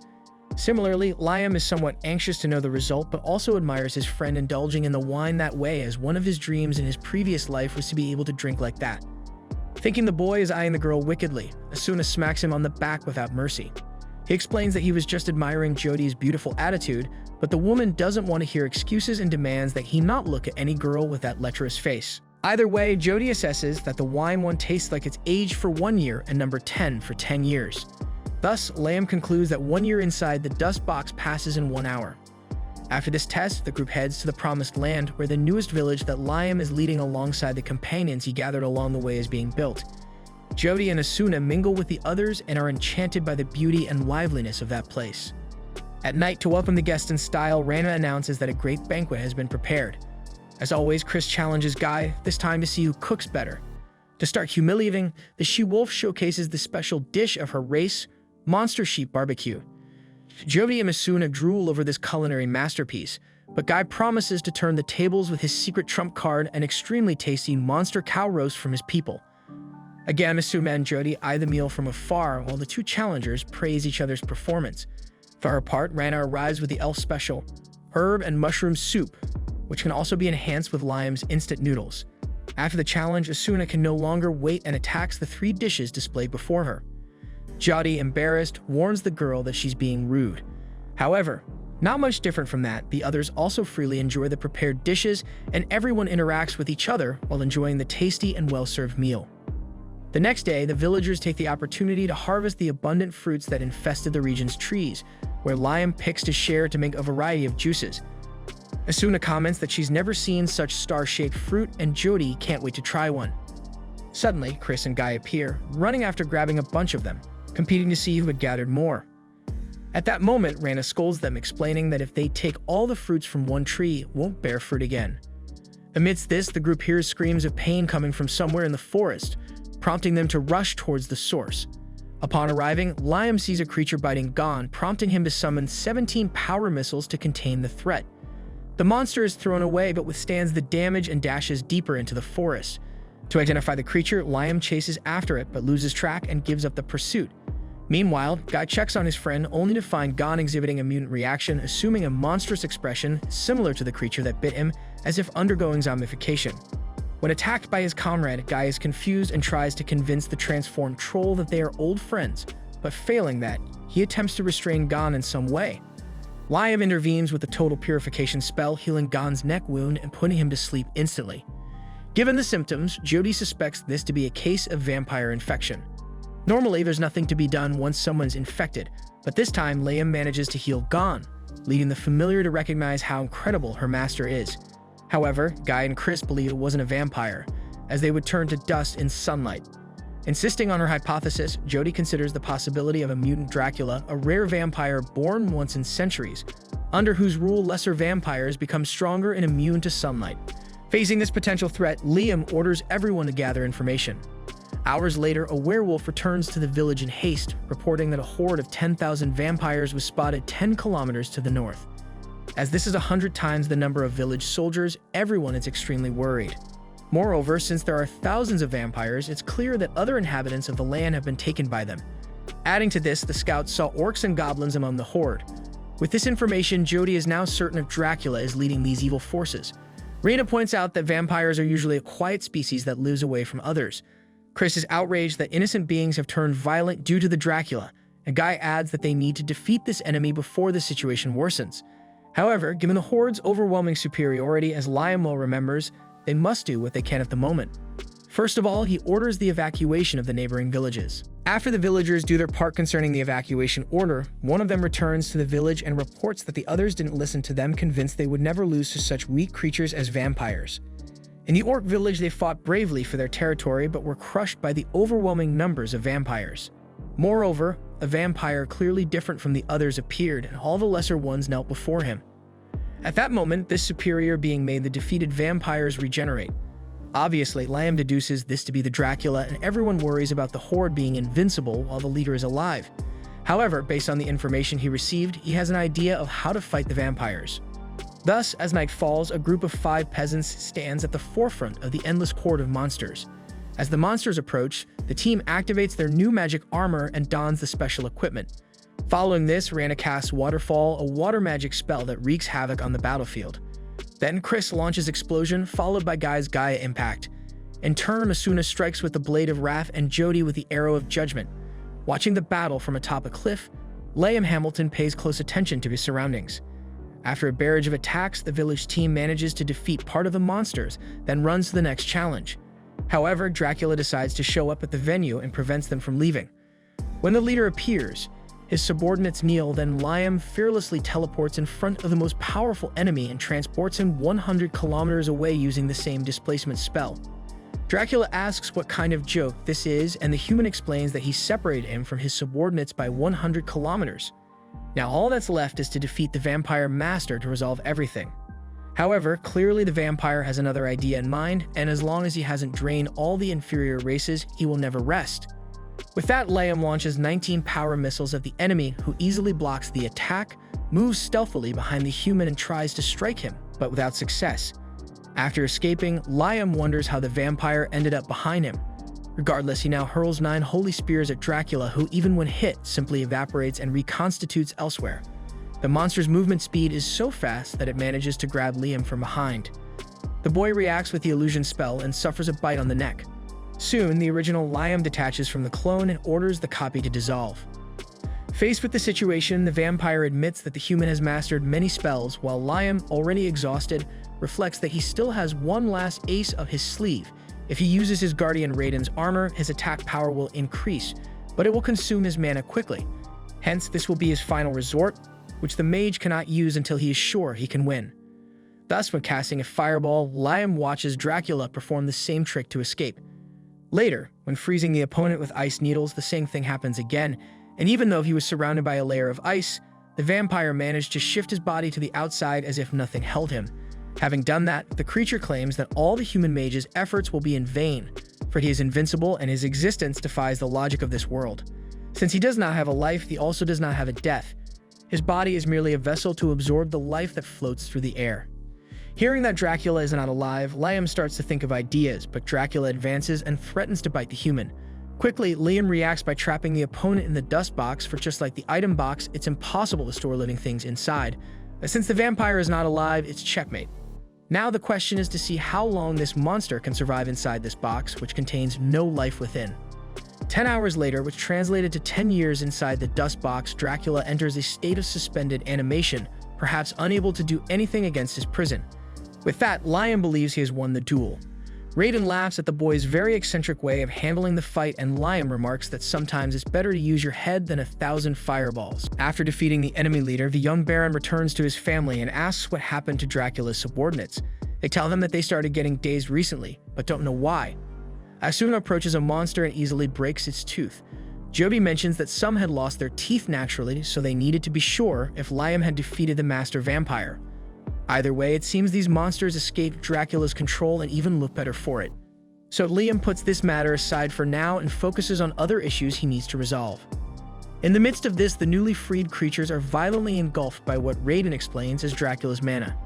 According to the dragon, their bodies were being controlled by this mana, but now that the source has vanished, they will all disappear if things continue as they are. Trying to prevent this, Liam remembers that he cured Gon with a clean sweep spell, a sacred device that heals all ailments. When he uses it on the first monster, it is freed from the mana burning its body. Thus, the boy repeats the same magic for each creature affected by a powerful blue fire. However, before he realizes it, all the monsters revert to their previous state of suffering, leaving Liam terrified. Raiden asks the human to calm down and remember their recent conversation. Sometimes it's better to use one area spell than hundreds of fireballs. With this in mind, Liam summons Guardian Raiden and dons his magical armor to perform a general clean sweep by turning it into an area spell. Finally, the Baron uses this tactic and removes Dracula's mana from each monster again. Thrilled to be freed, the humans and demi-humans who were cursed are no longer monsters and revert to their original form. In turn, Liam can't help but faint. Sometime later, he wakes up still at night and asks how long he was out. Asuna thinks it was about an hour, so the boy asks what happened to the others who suffered from Dracula's mana. The family members point to the saved beings and show that they are still happy. Setting that aside, they question what happened to Liam, since he was overflowing with light and even regenerated those who were about to disappear. At that moment, Chris comes running in desperation to see how the master is, and he explains that he just used more mana than he should have. As Reyna came along, Liam asked them to gather the vampires, but not those who were transformed, but those who always were. The officers comply with the order and gather the vampires for the Baron, and he is shocked to see that among the 10,000 ready for the attack, only a handful of stragglers remain. One of the vampires steps forward and asks the human Baron to spare the others by taking responsibility for everything, but Liam makes it clear that he has no intention of killing anyone. After all, they were being controlled by Dracula. In fact, the boy wants the vampires to be able to walk during the day so they can move to the village he is building as the way they are now. Once they lost Dracula's powers, they would be easily destroyed by the sun.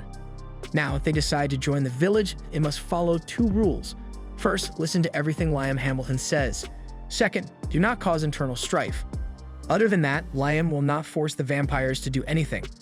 Surprised and delighted by such simple conditions, the vampires accept the invitation and join the new civilization born in the cradle of the Promised Land.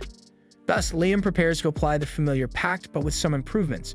Just as he created the magical armor with some adjustments, the wizard decided to make improvements to this spell as well, evolving it a contract spell, High Familiar, making it so the vampires' bodies don't disappear with sunlight. From now on, the leader of the vampires will be called Alucard and will go from a normal vampire to a noble vampire who resists the sun. After recruiting his new companions 4 days after the battle, Liam returns to the Master of Vampires and notices that after 100 hours, the monster had completely disappeared. Meanwhile, in his mansion, Marquis Leonardo Berkeley learns that Dracula was defeated by a single human, but doesn't think this is concerning. On the other hand, the man who accompanies this view in a crystal ball is terrified, saying that the plan to use this confusion as an excuse to send troops has gone down the drain, but Leonardo wants the man to forget Dracula and focus on who defeated him, Liam Hamilton. The images did not record the exact way the Baron defeated the monster, but still, the Marquis knows that this boy is a monster in human skin because he is capable of conjuring 19 spells at once and possesses the power of a dragon. Either way, the noble demands that his subordinate continue investigating this young mage deeply. As for that land, they will conquer it later. After the servant's departure, Leonardo thinks alone that at the critical hour of an era, an eccentric being always appears. In this case, he doesn't know if Liam Hamilton is a hero or a demonic king. Speaking of him, the next day Liam is just wiped out, lying on the grass of the village to try and rest a bit. After all, he signed a contract with 10,000 monsters now living in the Promised Land. Now you can imagine the effort that took to invent a name for each of them. At this, Slalin and Slipon, 2 slimes he contracted as familiars, show him a doll of the master that they themselves produced. Looking around, the Baron is proud of the work the inhabitants have been doing in the shadows, erecting structure after structure to make this village a worthy place to live. In a short time, it might even evolve into a city. The various elves are leading the constructions after improving this skill, and nothing is more fair than choosing Rhianna as the organizer. Meanwhile, Guy and the other giants are in charge of protecting the Promised Land. The werewolves, being good hunters, secure the food. Each race has a specific role in this society based on their greatest qualities, and so far, everything has been going right. So Guy warns that humans are approaching the village. Claiming to be merchants from Quistador, they request an audience with the king of this nation. Despite this, Liam insists he is not the king, which confuses Guy since Liam clearly appears to be the master of all the inhabitants of this place. To prove his point, the giant turns to the villagers and asks if anyone disagrees that Liam Raiden is the king. Immediately, everyone shows the same enthusiasm in confirming their desire to have Liam as their absolute leader. In light of this, Raiden himself mysteriously appears in the air and declares the young human as the absolute leader of this land, leaving the boy puzzled with this sudden responsibility. A few hours later, Liam visits Scarlet, who was waiting for him. She reveals that she has been investigating the internal situation of the Jamil Kingdom during these days but hasn't uncovered anything. Nonetheless, she asserts with conviction that the king and ministers are hiding something, and they won't give up that land easily. The problem is that the princess couldn't find out why. Liam asks if Raiden has any idea, but as the dragon doesn't respond, the boy guesses it has something to do with humans. Scarlet adds that it might be something so insignificant that the dragon god doesn't even care, but Liam thinks knowing that the Jamil Kingdom won't easily relinquish the land is enough. Speaking of which, he asks if she will accompany him. But she plans to continue her investigation for a while longer. Thus, Liam leaves after promising to return to see the princess, who blushes at his declaration. When he returns to the village, Liam again asks Raiden if he knows anything, because as the dragon god does not lie, he must have remained silent for a good reason. Soon after realizing that this boy no longer has the mindset of a mere 12-year-old, the dragon questions if he understands what it means to be a guardian, like Guardian Raiden. Liam thinks it has to do with being a protector, but he's not sure exactly what he's protecting. At that moment, Raiden teleports the boy to a chamber with strange words on the walls and asks him to fill the space with mana, since he has significantly leveled up after his last fight and should now have enough mana. The human follows the request, and to his surprise, a secret passage opens in the floor leading underground. Liam descends the stairs and, upon reaching the destination, feels a sensation similar to when he discovered the Magicopedia, so he suspects it's another artifact of ancient memories. Raiden is impressed by the young man's intelligence and confirms that the writings on the wall are indeed ancient memories. In fact, this place as a whole is like an artifact itself. Liam asks if that means there are spells there, and the dragon explains that crows have the habit of taking shiny things to their nests. Dragons do something similar. For instance, Liam is standing in a dragon's nest, a place where ancient and forbidden spells have been gathered. For example, the spell Liam is seeing on the wall is the first of them. As the boy increases his mana, new seals will be broken, and he will have access to other spells. Moreover, young Hamilton is the first human in centuries to break this seal. Excited, Liam captures the spell from the wall and notes that the process is similar to that of a grimoire or the Magicopedia. Having done that, he wants to quickly test his new power and conjures 19 spells at once, but the magics appear only as bubbles and simply vanish. Raiden explains that the human's mana is being cancelled, but before he can continue explaining why, Liam tries new spells, all unsuccessfully. Then he assumes that this mana cancellation prevents anyone from trying to use the old spell in this place. When the dragon confirms that's exactly it, the mage performs the activation, surrounding himself with new bubbles, and runs outside. Yet again, his spells are cancelled. With that, he returns to the dragon's nest to activate the old spell with the stone he picked up outside. However, when he throws the stone at a bubble, nothing happens. Next, he hits the same bubble with a magic missile, splitting the bubble into two. At this point, Liam concludes that physical attacks are ineffective and spells are absorbed, only multiplying these things. Raiden tells him that the test is to solve the riddle and master the spell, giving the clue that the bubbles multiply. According to the dragon, the wizard won't have problems since he can activate magics simultaneously, so there should be one line to activate the old spell and the others to disrupt the bubbles with attacks. Although it's a slow method, it's effective. However, Liam thinks there's a better way and uses the contract invocation. Liam bringing his clone to help with the strategy. Having done that, he announces he'll use one activation line in the contract invocation and the other 18 to practice the old spell. Thus, he conjures the bubbles again and begins the activation, while the clone uses power missiles to hit the bubbles. Raiden realizes that indeed this tactic seems faster, while Liam intends to hold out for an hour until the activation. An hour later, the strategy works and the Baron manages to master the old spell, impressing even Raiden given the short time required. After that, Hamilton leaves the nest and summons his item box to drop a huge rock on his clone. The copy responds with the old spell, Shield of Absolute Strength, which is completely destroyed along with the rock. In other words, before breaking, this barrier completely repels a single physical attack, no matter what it is. However, if there are two small stones, for instance, the shield will only block the first, and it does not repel spells. With this in mind, several clones throw stones at Liam, who conjures the Shield of Absolute Strength in continued activation, several barriers at once surrounding the user, each absorbing a different stone. Now the problem the mage identified is in a situation of war, like if thousands of arrows are shot at once. Moreover, as soon as attacks are too fast to be defended in this way, it seems. Regardless, the wizard imagines he can handle it as he gains more mana. At last, Raiden announced that the Absolute Magic Shield was sealed on the next floor, so Liam needed to level up if he wanted to access that area. However, considering how this shield works and recalling that it was the dragon god himself who crafted that artifact, Liam believed he could break the seal right then by substituting physical strength with magic. With this in mind, the mage envisioned using every possible spell line to activate just one and planned to test it repeatedly in his imagination until he fixed any flaws, because as Raiden had said, it required manipulating causality. After calculating each step in his mind, the mage finally awakened the Absolute Magic Shield, compelling the dragon god to tip his hat to the boy, for he had managed to learn such a challenging ancient spell in such a straightforward way. Pleased with his discovery, Liam conjured 19 power missiles and continuously activated the Absolute Magic Shield to confirm everything had gone smoothly. As the boy practiced, Raiden reflected on how no human had undone the seals of those ruins in centuries, but Liam Hamilton had not only done that, but also activated an ancient spell in his own unique way. Later, standing beside Shade, the shadow spirit, Liam was acting curiously, prompting Raiden to ask what he was doing.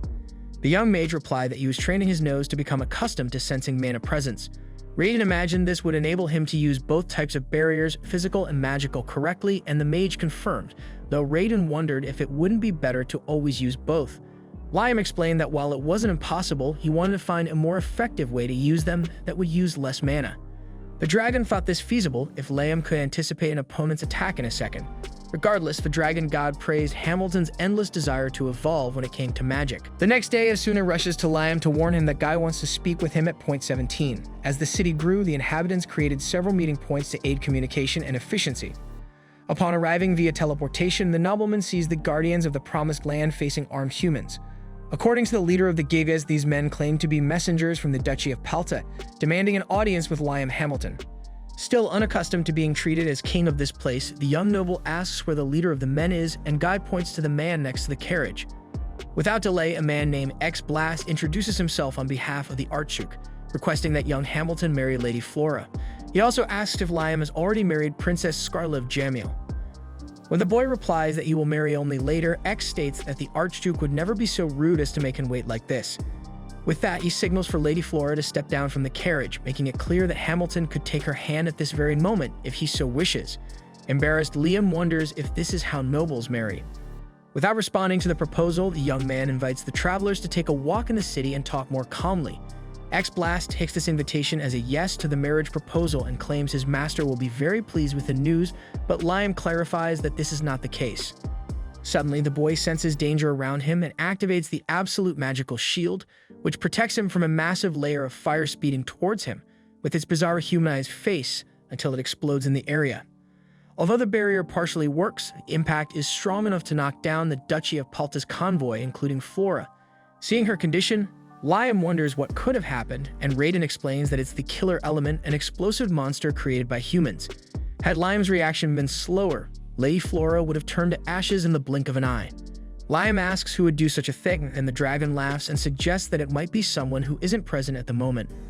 Looking around, the boy notices that X-Blast has disappeared, and Raiden concludes that this man might have been responsible for the disaster, as nobles tend to act strangely. Thus, Liam asks Guy to protect the visitors, especially Flora, while he himself goes to solve a problem.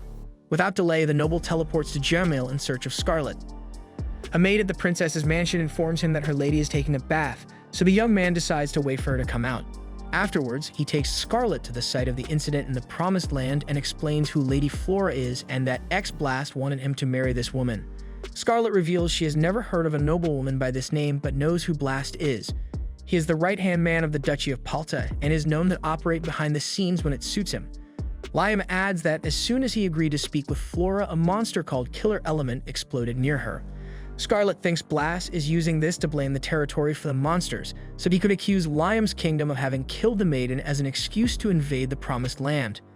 That said, the princess takes a closer look at Flora and recognizes a mole beside her breast. Indeed, this woman is an illegitimate and unrecognized daughter of the Archduke, as the characteristics of the noble's bastard children are always disclosed in case something important happens. In the meantime, Flora finally wakes up thinking she's in paradise. Liam asks the girl not to die before her time, otherwise there would be no reason to have saved her. Scarlet informs her that a monster exploded and caused a tragedy, so Flora panics and tells them to stay away, as this matter is extremely dangerous. Unconcerned, Liam says he can block as many explosions as needed, but that's not what the woman is talking about. Soon, showing her arm imbued with magic, Flora reveals she has been cursed, and even if the explosion didn't kill her, this curse will, and she doesn't want to involve the person who saved her in this. However, instead of stepping back, Liam takes the girl's arm and uses his Cleanse All magic, which instantly erases the curse. After that, he asks if he can help with anything else, while the cured girl tries to understand how this kit made the procedure seem so simple. She had been told it would be impossible to reverse this ailment, but Scarlet tells her that her master is a user of holy magic. Moreover, Hamilton wants to know what kind of curse it was, and Flora heard it's the kind that turns humans into monsters who become servants of the person responsible for the spell. Upon hearing this, Raiden discovers that the responsible used Carnage liquid. Seeing that the kid is talking to himself, Flora asks what's going on, then Scarlet explains that Liam communicates internally with the dragon god. Raiden finishes the explanation by saying that this liquid is a cursed item and asks if it reminds Liam of anything. The boy thinks about how the item makes monsters obey commands, and it reminds him of Dracula. With this in mind, Liam commits to protecting Flora so that the Duchy of Palta will never again threaten her life. After this meeting, Scarlet calls Hamilton to the side to say that he is underestimating not only the Duchy of Palta but also the other two neighboring nations, Jamil and Quistador. In the princess's opinion, it is now necessary to exalt Liam Hamilton's strength. The kid asks what that's all about, then Raiden explains that he needs to demonstrate his own power and that of his nation. Liam asks if he will have to start a fight with someone, but the princess explains that's not the case. In fact, first and foremost, he should create a currency. As the young leader continues to be clueless, the woman lays out the magical armor he made for her recently. According to Scarlet, each scale of this armor was crafted most elaborately, and seeing this level of craftsmanship, she was certain that Liam should create a currency. To illustrate her point, she places 3 types of silver coins on the table. The boy notices that one has a well-defined stamp, while the others are more blurred. Taking this as a starting point, his companion explains that the coin with a clear stamp is an official silver coin from Jamil. A mold was taken from this coin, making it the basis for mass production and distribution across numerous regions. However, the more it is reproduced, the more the image blurs, as seen with the other coins. Because of this, the quality of the silver and the clarity of the imprint are evidence of a nation's technological level and a symbol of its power. If Liam could reproduce coins as perfect as the original, he could demonstrate strength without the need for warfare. Liking the idea, the boy summons Ifrit and Gnome, familiars who could handle the job. After an intense development journey, the king finally achieves a satisfactory result. Scarlet picks up one of the newly minted coins and praises the quality of the technique as a clear demonstration of good technology. Now the next step is to develop copper coins. However, if Liam uses pure copper, it will be more valuable melted down as a coin. But the princess has a solution to this problem. They will make copper coins using bronze by mixing copper with low-value tin. For instance, in Jamil, about 65% copper is used because using less would make the coins too hard. 65% is a good ratio for balancing the clarity of the imprint and the value of the coin. With this knowledge, Liam Hamilton again summons Gnome and Ifrit to undertake this task. However, something unexpected happens and Scarlet is impressed. The coin was developed with just 50% copper but maintained the quality of the stamp, giving it a more silvery hue than she had ever seen. A few hours later, the king's closest servants go to a bank to learn the exchange rate of the new coin in the Promised Land, that is, its value relative to other coins currently in circulation. The banker is so impressed with the quality of the silver and the stamp that he deems this coin superior even to Jamil's. And then the familiars show the copper coin, which also leaves the man astonished at its purity of just 50% copper for the quality of the stamp. Thus, he believes that the coins of the Promised Land are worth 3 times more than those of Jamil. Despite the good news back in Liam's kingdom, while his familiars produce new coins, he receives a letter and realizes that his territory is still seen as a threat filled with monsters. Scarlet notices the king is downcast and asks what happened, so he shows her the letter. It was a direct message from abridged Hamilton, Liam's older brother, demanding a deal between the two. Upon reading those words, Scarlet tears up the letter, making it clear that Liam doesn't need to bow to abridged, who must be looking for an easy deal to cover up his last blunder after being beaten by Raiden. If he were the family leader, it would be understandable for Liam to listen, but not to this nobody who thinks he's something. Speaking of the boy's family, one of his brothers visits his kingdom, but not the eldest. Instead, it's his great partner Bruno, who is shocked by the level of development the city has achieved. Thinking it would be inappropriate for the king to use his own house, Scarlet offers the residence built for her so the king can meet for a talk with his brother, and that's where the 3 go. On the way, Bruno whispers to Liam that this blonde is something else. Upon arriving at the princess's residence, somewhat clumsily, Bruno asks permission for his family to trade with Liam's nation, provided they obey the laws and pay the appropriate taxes, of course. Liam asks for patience at this time and tells his brother to explain the story from the beginning. Then Bruno recalls that this land is surrounded by 3 countries, Jamil, Palta, and Quistador. Under Liam's rule, Bruno is certain that the Promised Land will prosper to the point of becoming a fundamental trade route, and it would be important for his family to have such a significant contact. Hearing this, Liam considers that abridged is so arrogant he isn't even a family leader but sent that letter as if he were. On the other hand, Bruno, being the head of a low nobility family, came in person and was extremely humble with his younger brother. Thus, Liam allows his brother to do business with his territory. After all, Bruno is not just a great friend, but has been his first ally ever since his stay at the Hamilton residence. Finally, Liam communicates telepathically with Scarlet and asks for advice on this matter, and the princess tells him 2 things. First, he should be welcoming to Bruno, both personally and in terms of the taxes he must pay to trade with the Promised Land.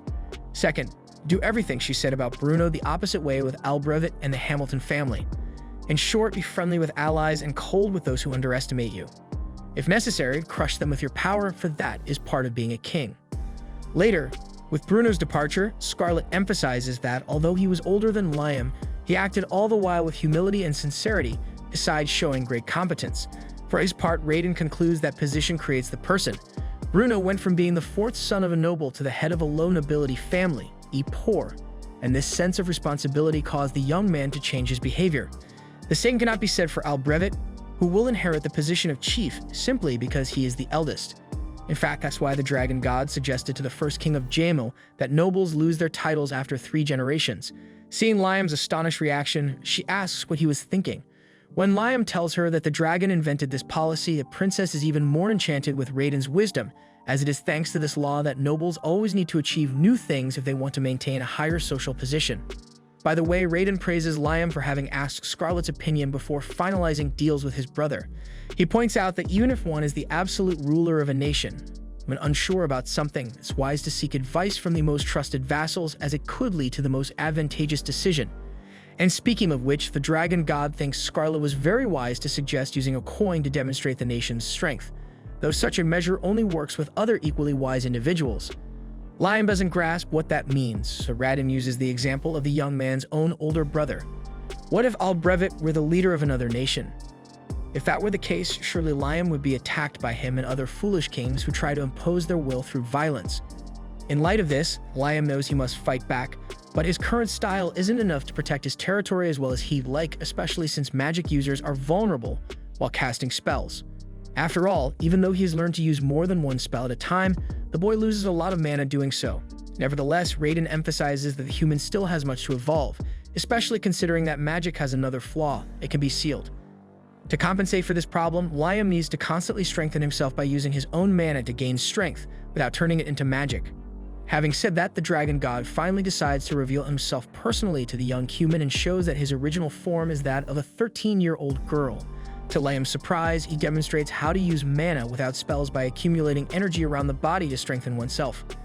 Following the example, Liam manages to jump high but loses control and falls hard to the ground. Since that's the case, Raiden teaches the lad how it's done. In this learning, Liam must pretend he is like a child who plays by spending all his energy until he falls from exhaustion. Having said that, she summons those bubbles from the dragon's nest for Liam to learn to control his mana expenditure by transferring magical energy to the 5 bubbles. When the boy does this, she tells him to think of it as the total amount of his mana. Now Liam must adjust each bubble to 20% of the amount in 10 seconds. In his attempt, Liam lets the bubbles burst, and Raiden explains that just now the total went from 100% to 110%. She then conjures another bubble on his forehead, and the boy needs to lower the total by 20%, but ends up being too slow and lets it burst again. Sometime later, he finally masters the technique. The next step is to transfer 25% of the mana to the left hand and right foot and 15% to the right hand and left foot. Honestly, Raiden thought the kid would quickly give up on this tedious theoretical training, but he kept excited until he evolved to the point of launching several power missiles at once. Perhaps in the end, Liam Hamilton might be a magic genius. As the days passed, Liam continued practicing mana distribution following Raiden's instructions. At one point, the dragon revealed that the human could now manipulate his mana at will, making it a good time to move forward. Frustrated by the seemingly endless lessons, Liam questioned what was yet to come, as Raiden requested a moment to enter an energy orb located in the boy's chest and then quickly exited. "What on earth was that?" Liam asked, but the girl explained that he would understand on his own after completing the next task. Then, she tossed a rope of light to the apprentice and asked him to play tug-of-war with her, trying to pull the rope using his right hand at 0. Liam tried but failed, prompting Raiden to clarify that the challenge was not about physical strength but mana. With that, she instructed the boy to use his mana at level 10 instead of 0, which finally moved the rope. Gradually, she announced plans to alter the mana distribution slowly, asking Liam to adjust his accordingly. This exercise would help the boy understand his magic through the magic of others. Suddenly, Raiden pulled the rope, knocking Liam down with an energy discharge. He began to grasp what the dragon god meant and focused entirely on mastering the exercise. Feeling Raiden's mana potency, Liam matched it as it increased from 20 to 30, and then from 30 to 99. Amidst this, Raiden's mana vanished from the rope, now appearing to come through the air, seemingly about to disappear in seconds if Liam did not focus on this magical energy. Radon remarked that Liam was progressing faster than she had anticipated and that he was about to realize something significant soon. Anxious about this impending lesson, Liam focused on his mana and noticed it matched Radon's, something he had never imagined possible, having always believed the dragon god possessed an infinite reservoir of magical energy, far surpassing his own. Radon explained that she had left some of her extra power inside him earlier, and that his body now held the same percentage of mana as Liam. Understanding why he would comprehend this exercise on his own, Liam heard the dragon confess she thought it would take him longer. Radon then gathered the rope to begin the final test. At this moment, Liam was to cast as many spells as he could. He launched 19 power missiles, but to his surprise, 29 shot out. Confused, as he hadn't felt his mana shifting, the teacher explained that by amplifying his limbs and perception, he had learned to use mana more efficiently and had advanced his use of multiple spells by 2 levels at once. After all, according to the teacher, cunning counts more than strength, but that's just the first part of the saying. The final part is, strength breaks cunning. To this day, humans prefer the first part of the saying, neglecting the second. Taking advantage of the topic, Radon highlighted that in terms of power alone, humans are weak in this land, which is why they favor cunning over strength, as if it were an unconscious desire to compensate for their weakness by defeating stronger abilities using methods other than brute force, since that's what remains for them. Until now, Liam had relied on his strength to evolve his powers, with Radon's assistance, so the correct saying should be combine strength and cunning, as there isn't just one path between power and skill. Both are correct and should be considered simultaneously. After this lesson, Liam returned to his city, which had grown even larger, to the extent that the king had to participate in periodic work report meetings to prevent problems. At one of these meetings, Rena reported that operations in the northern quadrant were almost complete, so she would increase the workforce in the east, besides the leftovers from Liam's palace had begun. Aside from that, it was important to address the report on water and salt, and people really didn't understand where Liam got such large quantities of these resources. He explained that he went to the sea to collect salt water to produce both using the item box and illusion. But Asuna thought that, eventually, this type of service should no longer be performed by the king personally. Jody agreed, as it would be interesting if the population could provide these resources themselves, since it was strange for the king to be involved in every job within his domains. Thus, Liam thought it a good idea to find a way to extract water and salt using magic, until Scarlet stood up to inquire about a salt lake or a salt mine to be excavated in the Promised Land. The dragon believed there was one southwest of the city, as there was always wild cattle and sheep there. When Liam relayed the dragon's message, the princess agreed it was quite possible, noting that cattle and sheep like to lick salt stones. She asked about the location of this lake, and Radon promised to inform Liam of the details later. After the meeting, Asuna commented that it would be great if there was an ocean nearby, as Liam had once said he could arrange seawater with magic. But if there was a sea, this problem would be easily solved. Liam liked the idea, while Scarlet explained that it was thanks to the power of the dragon god that there was no ocean there because, according to legend, there was an ocean in the region. But during the War of the Three Dragons, the dragon god had dropped a continent in the current area of Palta, creating the land as it is today. Either way, it's a fact that an ocean would solve many of the region's problems. With that in mind, Liam heads to Radon in his human form to discuss this matter. The dragon asks if the mage can't create a spell, but he explains that he has indeed concocted one. It's a large-scale terrain modification spell, something he doesn't have enough mana to cast. Since he wanted to create an ocean, he hoped the dragon might lend his power. But Radon makes it clear he's not willing to do that, and that the human should just create an ocean within the scale he can manage at the moment. Hours later, the noble Liam takes Asuna and Scarlet to see what he has managed to develop for the Promised Land. It may not be a sea, but it's like a giant pool that serves as a water source for the city. Asuna drinks the water and finds that it really does taste like the sea because of the salt. She's curious about the kind of magic the master used, but he reveals that he actually brought this from the real sea, while the gnome altered the terrain to hold water, and Liam transformed the surroundings into this beach. Asuna asks if this water might someday run out, but Scarlet replies with some impatience that the master would never make such a mistake. and he surely devised some way to prevent that from happening. Embarrassed, Liam points out that he used the item box so that this place is always connected to the sea, which greatly excites Asuna since the water will replenish itself, no matter how much they use the resource. In light of the master's success and intelligence, Asuna thinks it would be good to celebrate the city's water by taking a bath on this beach. Scarlet asks what the girl plans to do with the sacred ocean created by the master. Then her friend whispers something in the woman's ear. After that, the princess herself asks for permission to swim there, and when permission is granted, Asuna runs with her characteristic speed to invite the city's women for a communal bath. Embarrassed, Liam tries to mingle with the people, although the women in bikinis are slightly distracting his focus. For some reason, they were all concerned about what the master would think of the outfits they were wearing for the bath, and it was up to the boy to comment on each of the costumes they presented.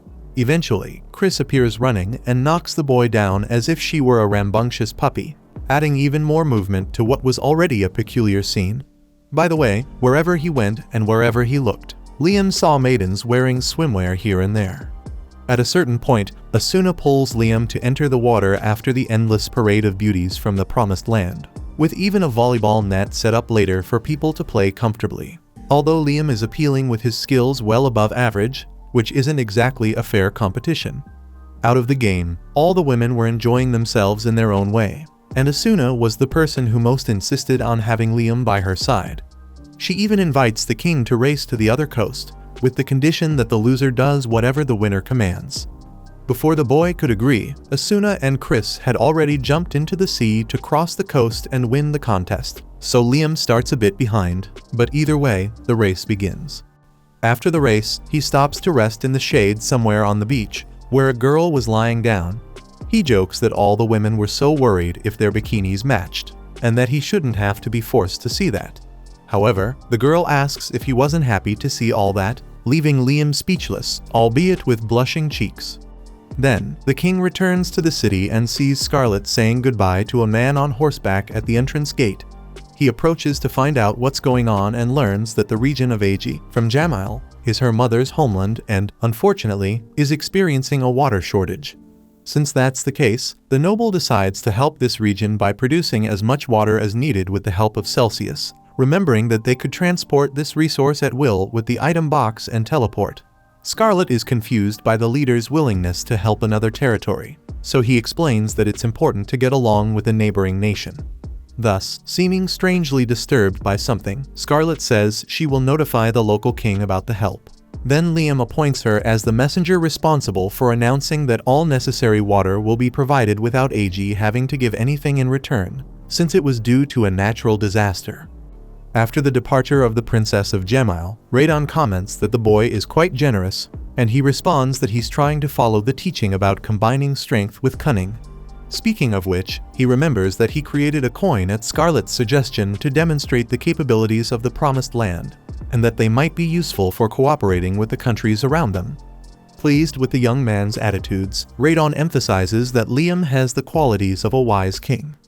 Then, Liam uses Celsius to begin distributing water, until he feels something like a fluctuation in the feelings of the dragon god, as if he knew he wanted to say something. Then, Radon confesses that he just thought that maybe this action is pointless, but not because of the attitude itself, since even if that nation in need were an enemy, helping in the case of natural disasters is always a good decision. The problem is that humans are not good at making good decisions. In fact, the more important a person thinks they are, the more they seem to act according to the size of their ego, like Albravit, for example. Liam asks if the king of Jamil might be that kind of person, and Radon recalls something he once heard from a human. A favor too great can become a problem later. According to the dragon god, this type of thinking is the cause of the most foolish decisions. By the way, sometime later, Scarlet returns to the Promised Land with news that the king of Jamil has refused their help, claiming his nation can handle a disaster of this scale on its own.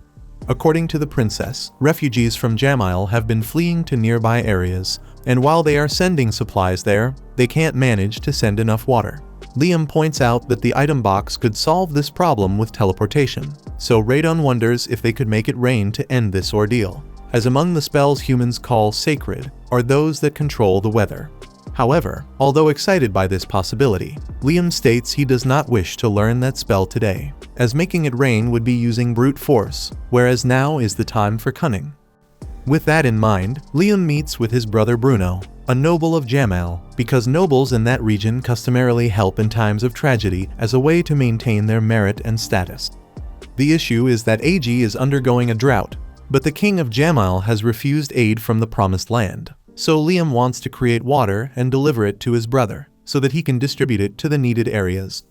Bruno is happy to help, but since it will cost a lot of money to distribute the water, he asks for a few days' delay.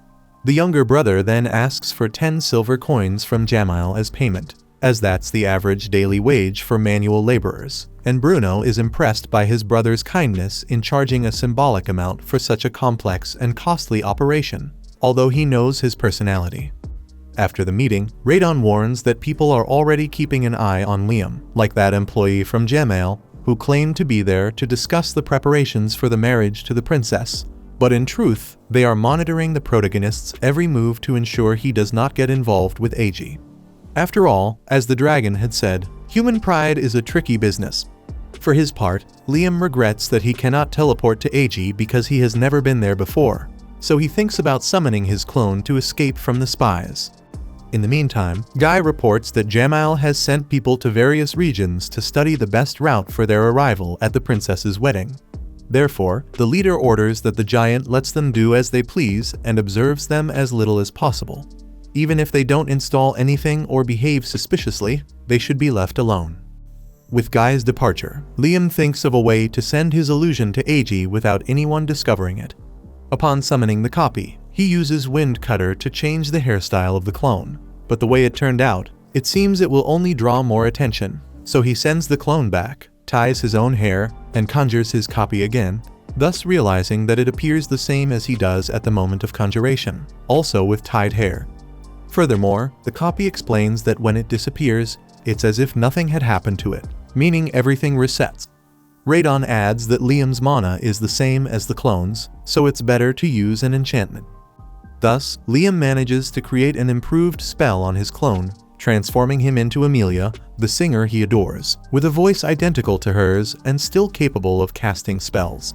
From now on, they can send water to AG without raising suspicions. Soon, with this mission, Amelia is sent to aid AG. The following day, Liam walked through his city and noticed that trading with outsiders had made it flourish. The local currency was in circulation, and commerce with neighboring nations had begun, thanks to Bruno's proposal. Surrounded by 3 other countries, the Promised Land was fortunately becoming the region's trade center. Meanwhile, in Jamal, AG was hit by a severe drought, but they refused help, so Liam had to send Amelia.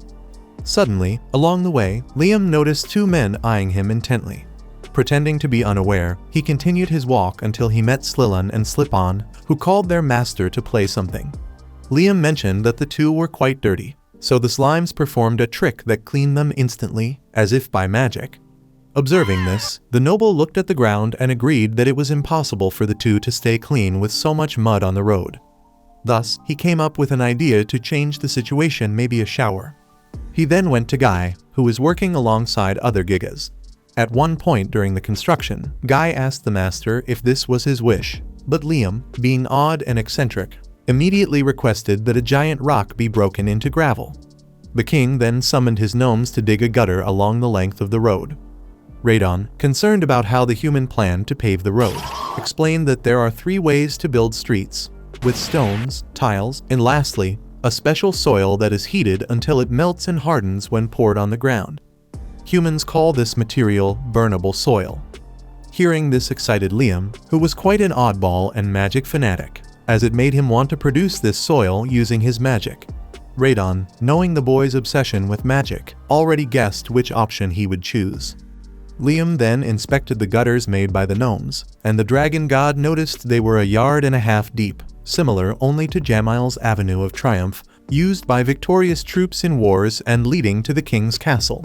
According to the ancient creature, the officials were astonished by the boy's audacity to deepen a road in such a way. Finally, after Guy and his subordinates finished fusing the burnable soil with the gravel, Liam had them pour it into the gutters until it slightly overflowed. He then summoned the salamanders to burn the mixture and start the paving process. By combining these two methods, the young man left everyone impressed. After paving the city's streets, he decided to expand the roads outside the territory. Radon noticed that the humans seemed quite serious, so he recounted an event from long ago, actually his past life, but he couldn't tell that. Once, a peddler used to visit a village, but one day he didn't show up as usual. Radon wondered if he had been attacked by wolves, but that wasn't the case. Instead, about a day and a half away from the village, the peddler's cart had gotten stuck in a hole. Fortunately, the locals were able to help, but had he been in a more isolated area, he might have had to abandon his cart or even be attacked and robbed. Therefore, city streets are crucial, but highways connecting the city to others are even more so. With this in mind, the mage ordered the gigas and salamanders to keep up the good work building more paths around the wall. By midday, Slillan and Slip-On arrived with 2 lunchboxes made by Jody for the master. Naturally, the boy reached out for the delicious-looking food, but something made him put off eating it. Feeling uneasy about something, he leaned his ear against the freshly paved road and, thanks to the 2 slimes, noticed a flaw in the pavement. That said, the regional leader had the salamanders melt 4 inches off the street's surface. With that part done, it was time for the gnomes to fix the street so that the center was higher. After completing this process, Liam poured water on the street and noticed that it drained off the road. The young man had started paving because he saw his slimes dirty, but seeing them again made him realize another issue. Where people pass, the streets become worn and accumulate water if they are straight, which further degrades their quality. After discovering this detail, Hamilton went back to training the gigas in the late afternoon and summoned them to correct all the streets they had just paved. As he was focused on this task, he forgot to create an alibi for Jamail, but the work continued at full steam the next day. While leaving the gravel paving of the streets to the crew, the mage isolated himself in the forest and tied a rope between 2 trees. Radon asked what he was planning to do, and the young man explained that he was setting up a bed. But when he lay on the rope to balance himself, he fell hard to the ground. In fact, Hamilton was training, as the training Radon gave was about distributing mana with desired concentration throughout various body parts, and during the process, the human discovered that when you let the soul flow through the body instead of using it in spells, it gives you physical strength and increases your weight. Liam had an idea with this. If he could get used to this technique and balance on the rope, he could train the mana while he slept. After all, Liam always admired the use of magic, so it didn't hurt to practice the fundamentals, even though he kept falling from the rope persistently.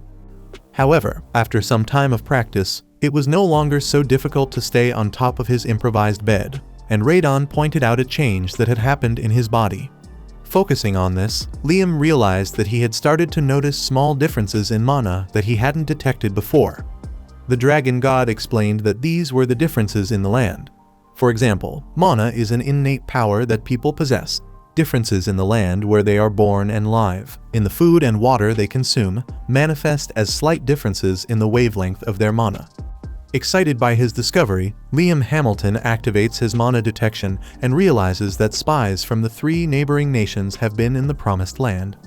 Radon explains that they don't know Liam can detect them, and he shares that while power is an obstacle, it's not an invisible one. For instance, Liam Hamilton would never attack a nation with 100 million warriors. Nevertheless, the king of the Promised Land fears that Jamail, Palta, and Quistador might see him as an enemy, so he reflects on the best way to ascertain an opponent's power. Concerned, he approaches Scarlet and inquires about the number of soldiers these 3 nations can muster. She informs him that if they were to sabotage each other, Jamail and Palta could each gather about 20,000 men, while Quistador has 50,000. Liam also wonders about their strength if they do not sabotage each other, and the princess responds that if they came in full force to outdo one another, Jamail and Palta could mobilize double.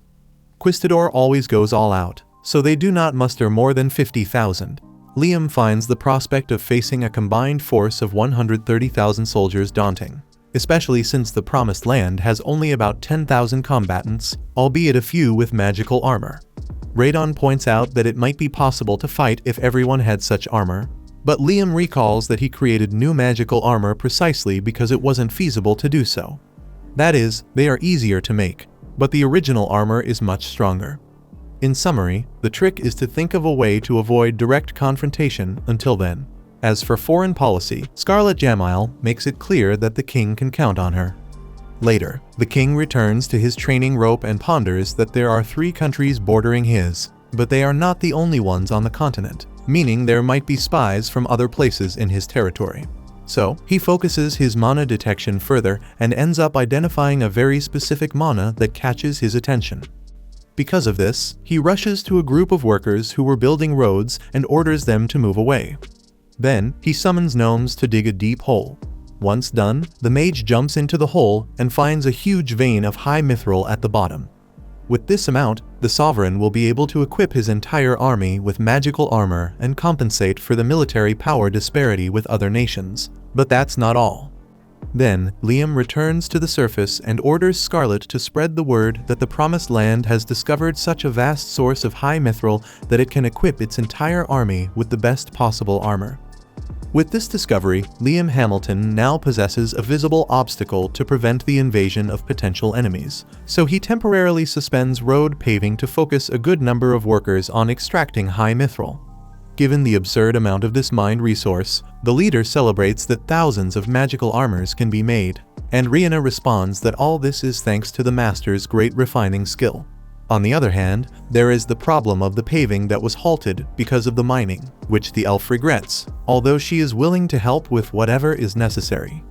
Taking the cue, Liam asks if some elves can use magic, and she tells him that after the familiar contract with the master, a good number of people from each species awaken magical abilities, but they lack grimoires to develop this.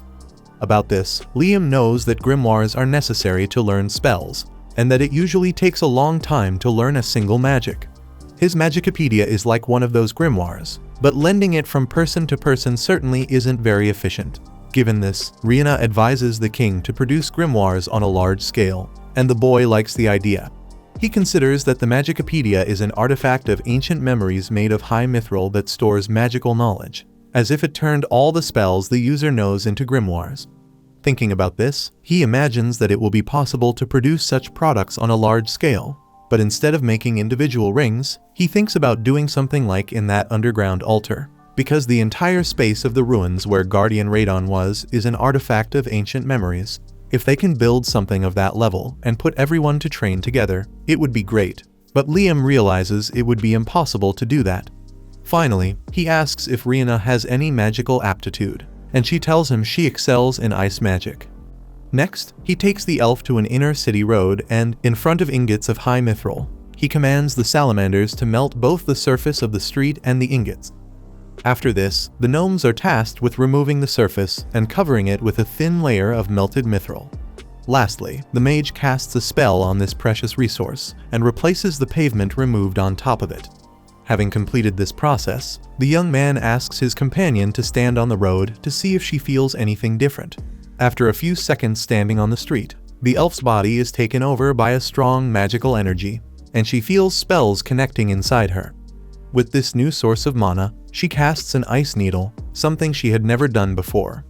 Incredulous, Rihanna questions how she was able to summon magic, and Liam explains that he transformed the high mithril in the street into an artifact of ancient memories with his magic. By placing this artifact in the city streets, instead of in a building, everyone could learn the spells. Rihanna is delighted with the master's ingenuity, but he, on the other hand, already imagines the headache it will be to pave the streets once again. Sometime later, Liam gathers some elves and werewolves to test the capacity of the artifact in the streets. As they line up on the street, the elves cast fireballs towards the mage, who responds by protecting himself with a magic shield. The werewolves shoot ice needles, which Hamilton absorbs in the same way. Even Slilun was able to conjure a powerful cyclone. In the end, Liam had placed artifacts around the entire city, meaning walking through the streets of the Promised Land is like always having a grimoire under one's arm. Rihanna emphasizes that even children who don't know spells will be able to protect the city. But Liam remembers that's not all. To prove his point, he asked his partner to go to the road and try using a spell called Telephone. Instantly, although she didn't know what that spell was, Rihanna knew how to activate it, knowing it was somewhat similar to Liam's telepathy. The mage agreed, as telepathy transmits thoughts, and telephone transmits one's normal voice over long distances. The master knew that the elf could use this spell because the condition to use the telephone is having a familiar contract with him, which means that everyone from this nation could use the same magic. To test it, Rihanna invoked a telephone and contacted Natasha, who heard her friend's voice from across the city. Amazed by the king's indescribable talent, the girl emphasized that he was not only brilliant with the spells he created, but also exceptional in building such an incredible city that was already at a high level of development, resembling a magic city. For his part, Liam Hamilton loved the way Rihanna referred to the Promised Land, as he was obsessed with magic. The following day, it was decided that the king should live in a flawless place, so a large palace was quickly built. After the house's inauguration, Rihanna gathered candidates in a hall to see who would become Liam's personal maids. Meanwhile, Scarlett informed the men that they could not be maids, but Guy insisted on participating and even committed to wearing a maid's dress if necessary. However, the princess was not moved by the request and immediately expelled the men from there. Just as Rihanna was about to announce the start of the selection, Susie interrupted the leader to argue that those who do not know how to perform domestic tasks should be disqualified. Pointing at Scarlett, the princess awkwardly responded that serving the master was her duty, but Natasha stated that she and several others already took too much care of Liam, and they should only participate once they learn to take care of themselves. With that, several candidates left with their heads down, like Jody, Chris, Asuna, and Lady Flora. In the end, only the elves remained, so Rihanna announced a lottery to decide who would become Liam Hamilton's personal maids. Then, the candidates opened their papers. Some celebrated, while others cried in disappointment for not being chosen. Finally, Rihanna explained that selections would be held once a month, so those not selected could try again next month. Sometime later, Liam discovered that these people had been holding these secret meetings without his knowledge. The day after, Flora had entered into a familiar contract with Liam Hamilton, following her dispatch by Palta to become the noble's fiancée in the Promised Land. Now, he was showing her the physical manifestation of magic, having paved the city's streets with high mithril. His plan was to cover the entire territory with this resource, so that in the future, people could use magic to simplify daily tasks, such as lighting stoves and drawing water from wells, and not just for warfare. Flora, however, confessed that she found it wasteful to use such a rare and valuable resource for such mundane activities. But Hamilton's idea was to streamline the routine of the populace, giving everyone free time for other pursuits they currently couldn't undertake due to these simple tasks. Understanding his point better, she considered that no noble from Palta would think of the people to such an extent. In fact, she felt life in the Promised Land was already better than in the capital from where she came. On that note, Liam shared his desire to turn this into a magical city, as Rihanna had once said. At that moment, Guy called the master to inform him that dragoons from Quistador were requesting an audience with him. Flora was startled to hear that they were dragoons, as they are knights who ride dragons and are renowned for their skills. Thus, the king of this land went to meet the envoys from Quistador. As the young mage approached, the rider's dragons began to stress significantly, and the dragoons deduced that the beasts were frightened of Liam. Inside, Radon joked that he had inadvertently triggered the survival instinct of these winged lizards. Honestly, Liam thought these lizards resembled the hatchlings of the dragon god, which infuriated the ancient creature, for although there were similarities in appearance, in practice, they were as different as humans and starfish. Amid this internal dialogue, a woman named Sheila Ostreim approached the boy with an almost malevolent laugh. She introduced herself as the 19th princess of Quistador and the first head of the Ostreim family. After feeling ill from hearing a prime number, Liam identified himself as the king of the land of monsters, prompting Sheila to swiftly challenge him to a duel. He tried to understand why this conversation had escalated so quickly, but Sheila herself was puzzled by the monarch's astonishment, seeing as dueling was a great way for people to understand each other. Liam preferred to have a few drinks and chat, but the woman was more inclined to exchange punches. Indeed, she understood that, as a man, the boy might think that the most appropriate way for a man and a woman to get to know each other was under the sheets, but she quickly informed him that he was a child and she had never lain with a man. Thus, the only way forward was through a fight. Through this battle, Sheila could determine whether Liam Hamilton was a suitable ally for Quistador, given that he was surrounded by 3 nations and had unfriendly relations with all of them. Liam saw no other choice but to play along with the visitors' game. That is, he was going to marry Scarlet, who was a princess of Jamile, but after what happened in Agi, it was unclear what might happen next. Additionally, Palta had sent Flora, but it was a fact that the situation between them was still quite uncertain due to the political problems that had accompanied her. Now, even though he couldn't quite understand the princess from Quistador, this alliance seemed heaven-sent, and the king felt she didn't seem like a bad person.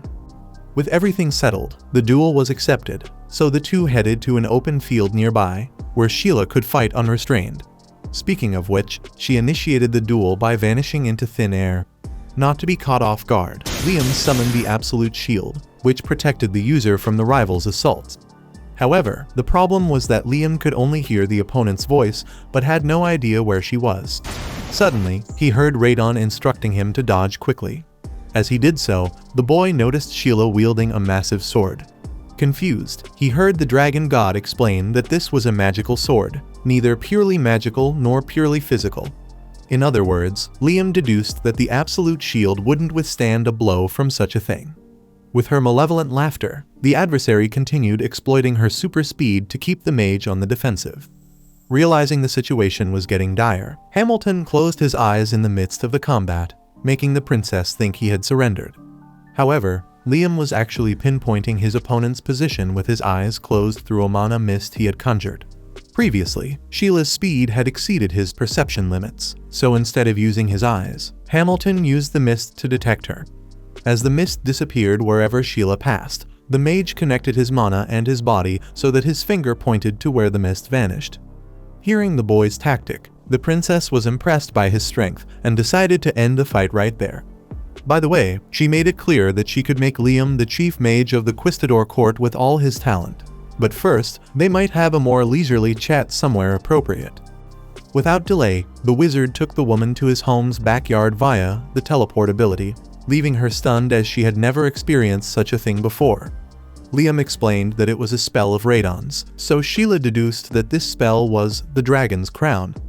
Liam didn't know what that was, but Radon clarified that she was talking about him, so the man agreed without fully understanding. Regardless, Sheila emphasized that she had heard that Hamilton had mastered several of Radon's spells, and it seemed to be true. Then, the king brought the foreign princess inside his residence and returned to the topic of the alliance. By the way, he remembered that Jamile and Palta had offered their princesses for marriage, and he wondered if Quistador would do the same. However, all Sheila demanded from the alliance was a non-aggression pact, which raised a red flag for Liam since not attacking an ally is the most basic expectation in such relationships. For this reason, he confessed his doubts about the noblewoman's real intentions, to which she replied with the phrase, "Do not act against the crown of the dragon." This was a saying passed down through generations in Quistador. Liam questioned their relationship with Radon, and the woman explained that her nation had almost been destroyed. Because of this, she was sent to the Promised Land as the leader of the Dragoons. If Liam was truly the one to inherit the power of the dragon's crown, their dragons would have reacted in some way, and that's exactly what happened. In summary, Sheila strongly desired an alliance between their two peoples. Liam consulted Radon about this, and the ancient entity taught that it's always better to have another friend than an enemy. Finally, the two representatives shook hands to seal the alliance, and then Sheila felt comfortable enough to ask the name of Liam's nation, since she hadn't discovered it even through research. Honestly, the boy hadn't chosen one yet. But as he was about to explain this to the princess, Radon appeared in his original form to announce that the country should be called Liam Radon, governed by the human who had received the ultimate authority from the god of dragons. Later, as the Promised Land began to carry the name of Radon, this quickly elevated the status of the territory.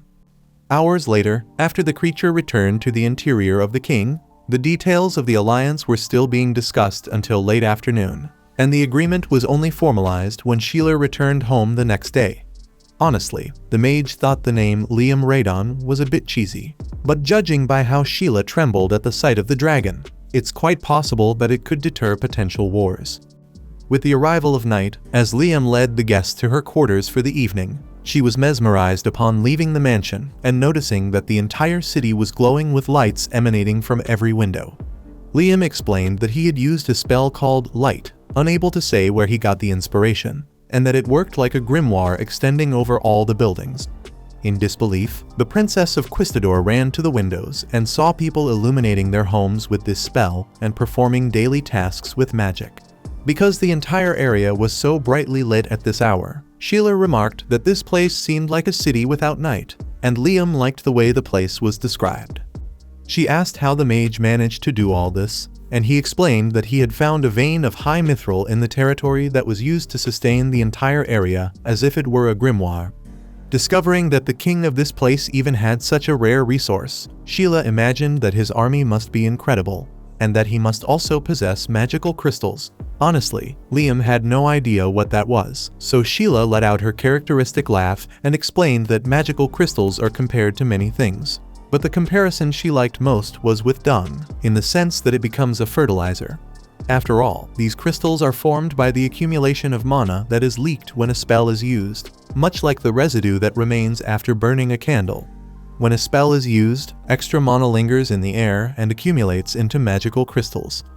That said, Liam conjured a light with his hand, impressing Sheila, as no excess mana was released in this movement. He explained that Radon had taught him to use mana 100% efficiently. Sheila firmly responded that achieving perfection is impossible for any human, while the boy awkwardly tried to explain that it took a lot of effort. Later, as he left Sheila at the place where she would spend the night, Liam walked through the streets and wondered if it was really that incredible to have no mana loss. Radon told him that if it weren't, the young mage wouldn't have been able to evolve so much. Indeed, normal people waste a lot of mana. Speaking of which, the dragon told the boy to try being inefficient on purpose, so Liam conjured a magic missile unsuccessfully, releasing only a weak vapor from his hand. After that, the mana lost by him began to spread through the air like purple particles.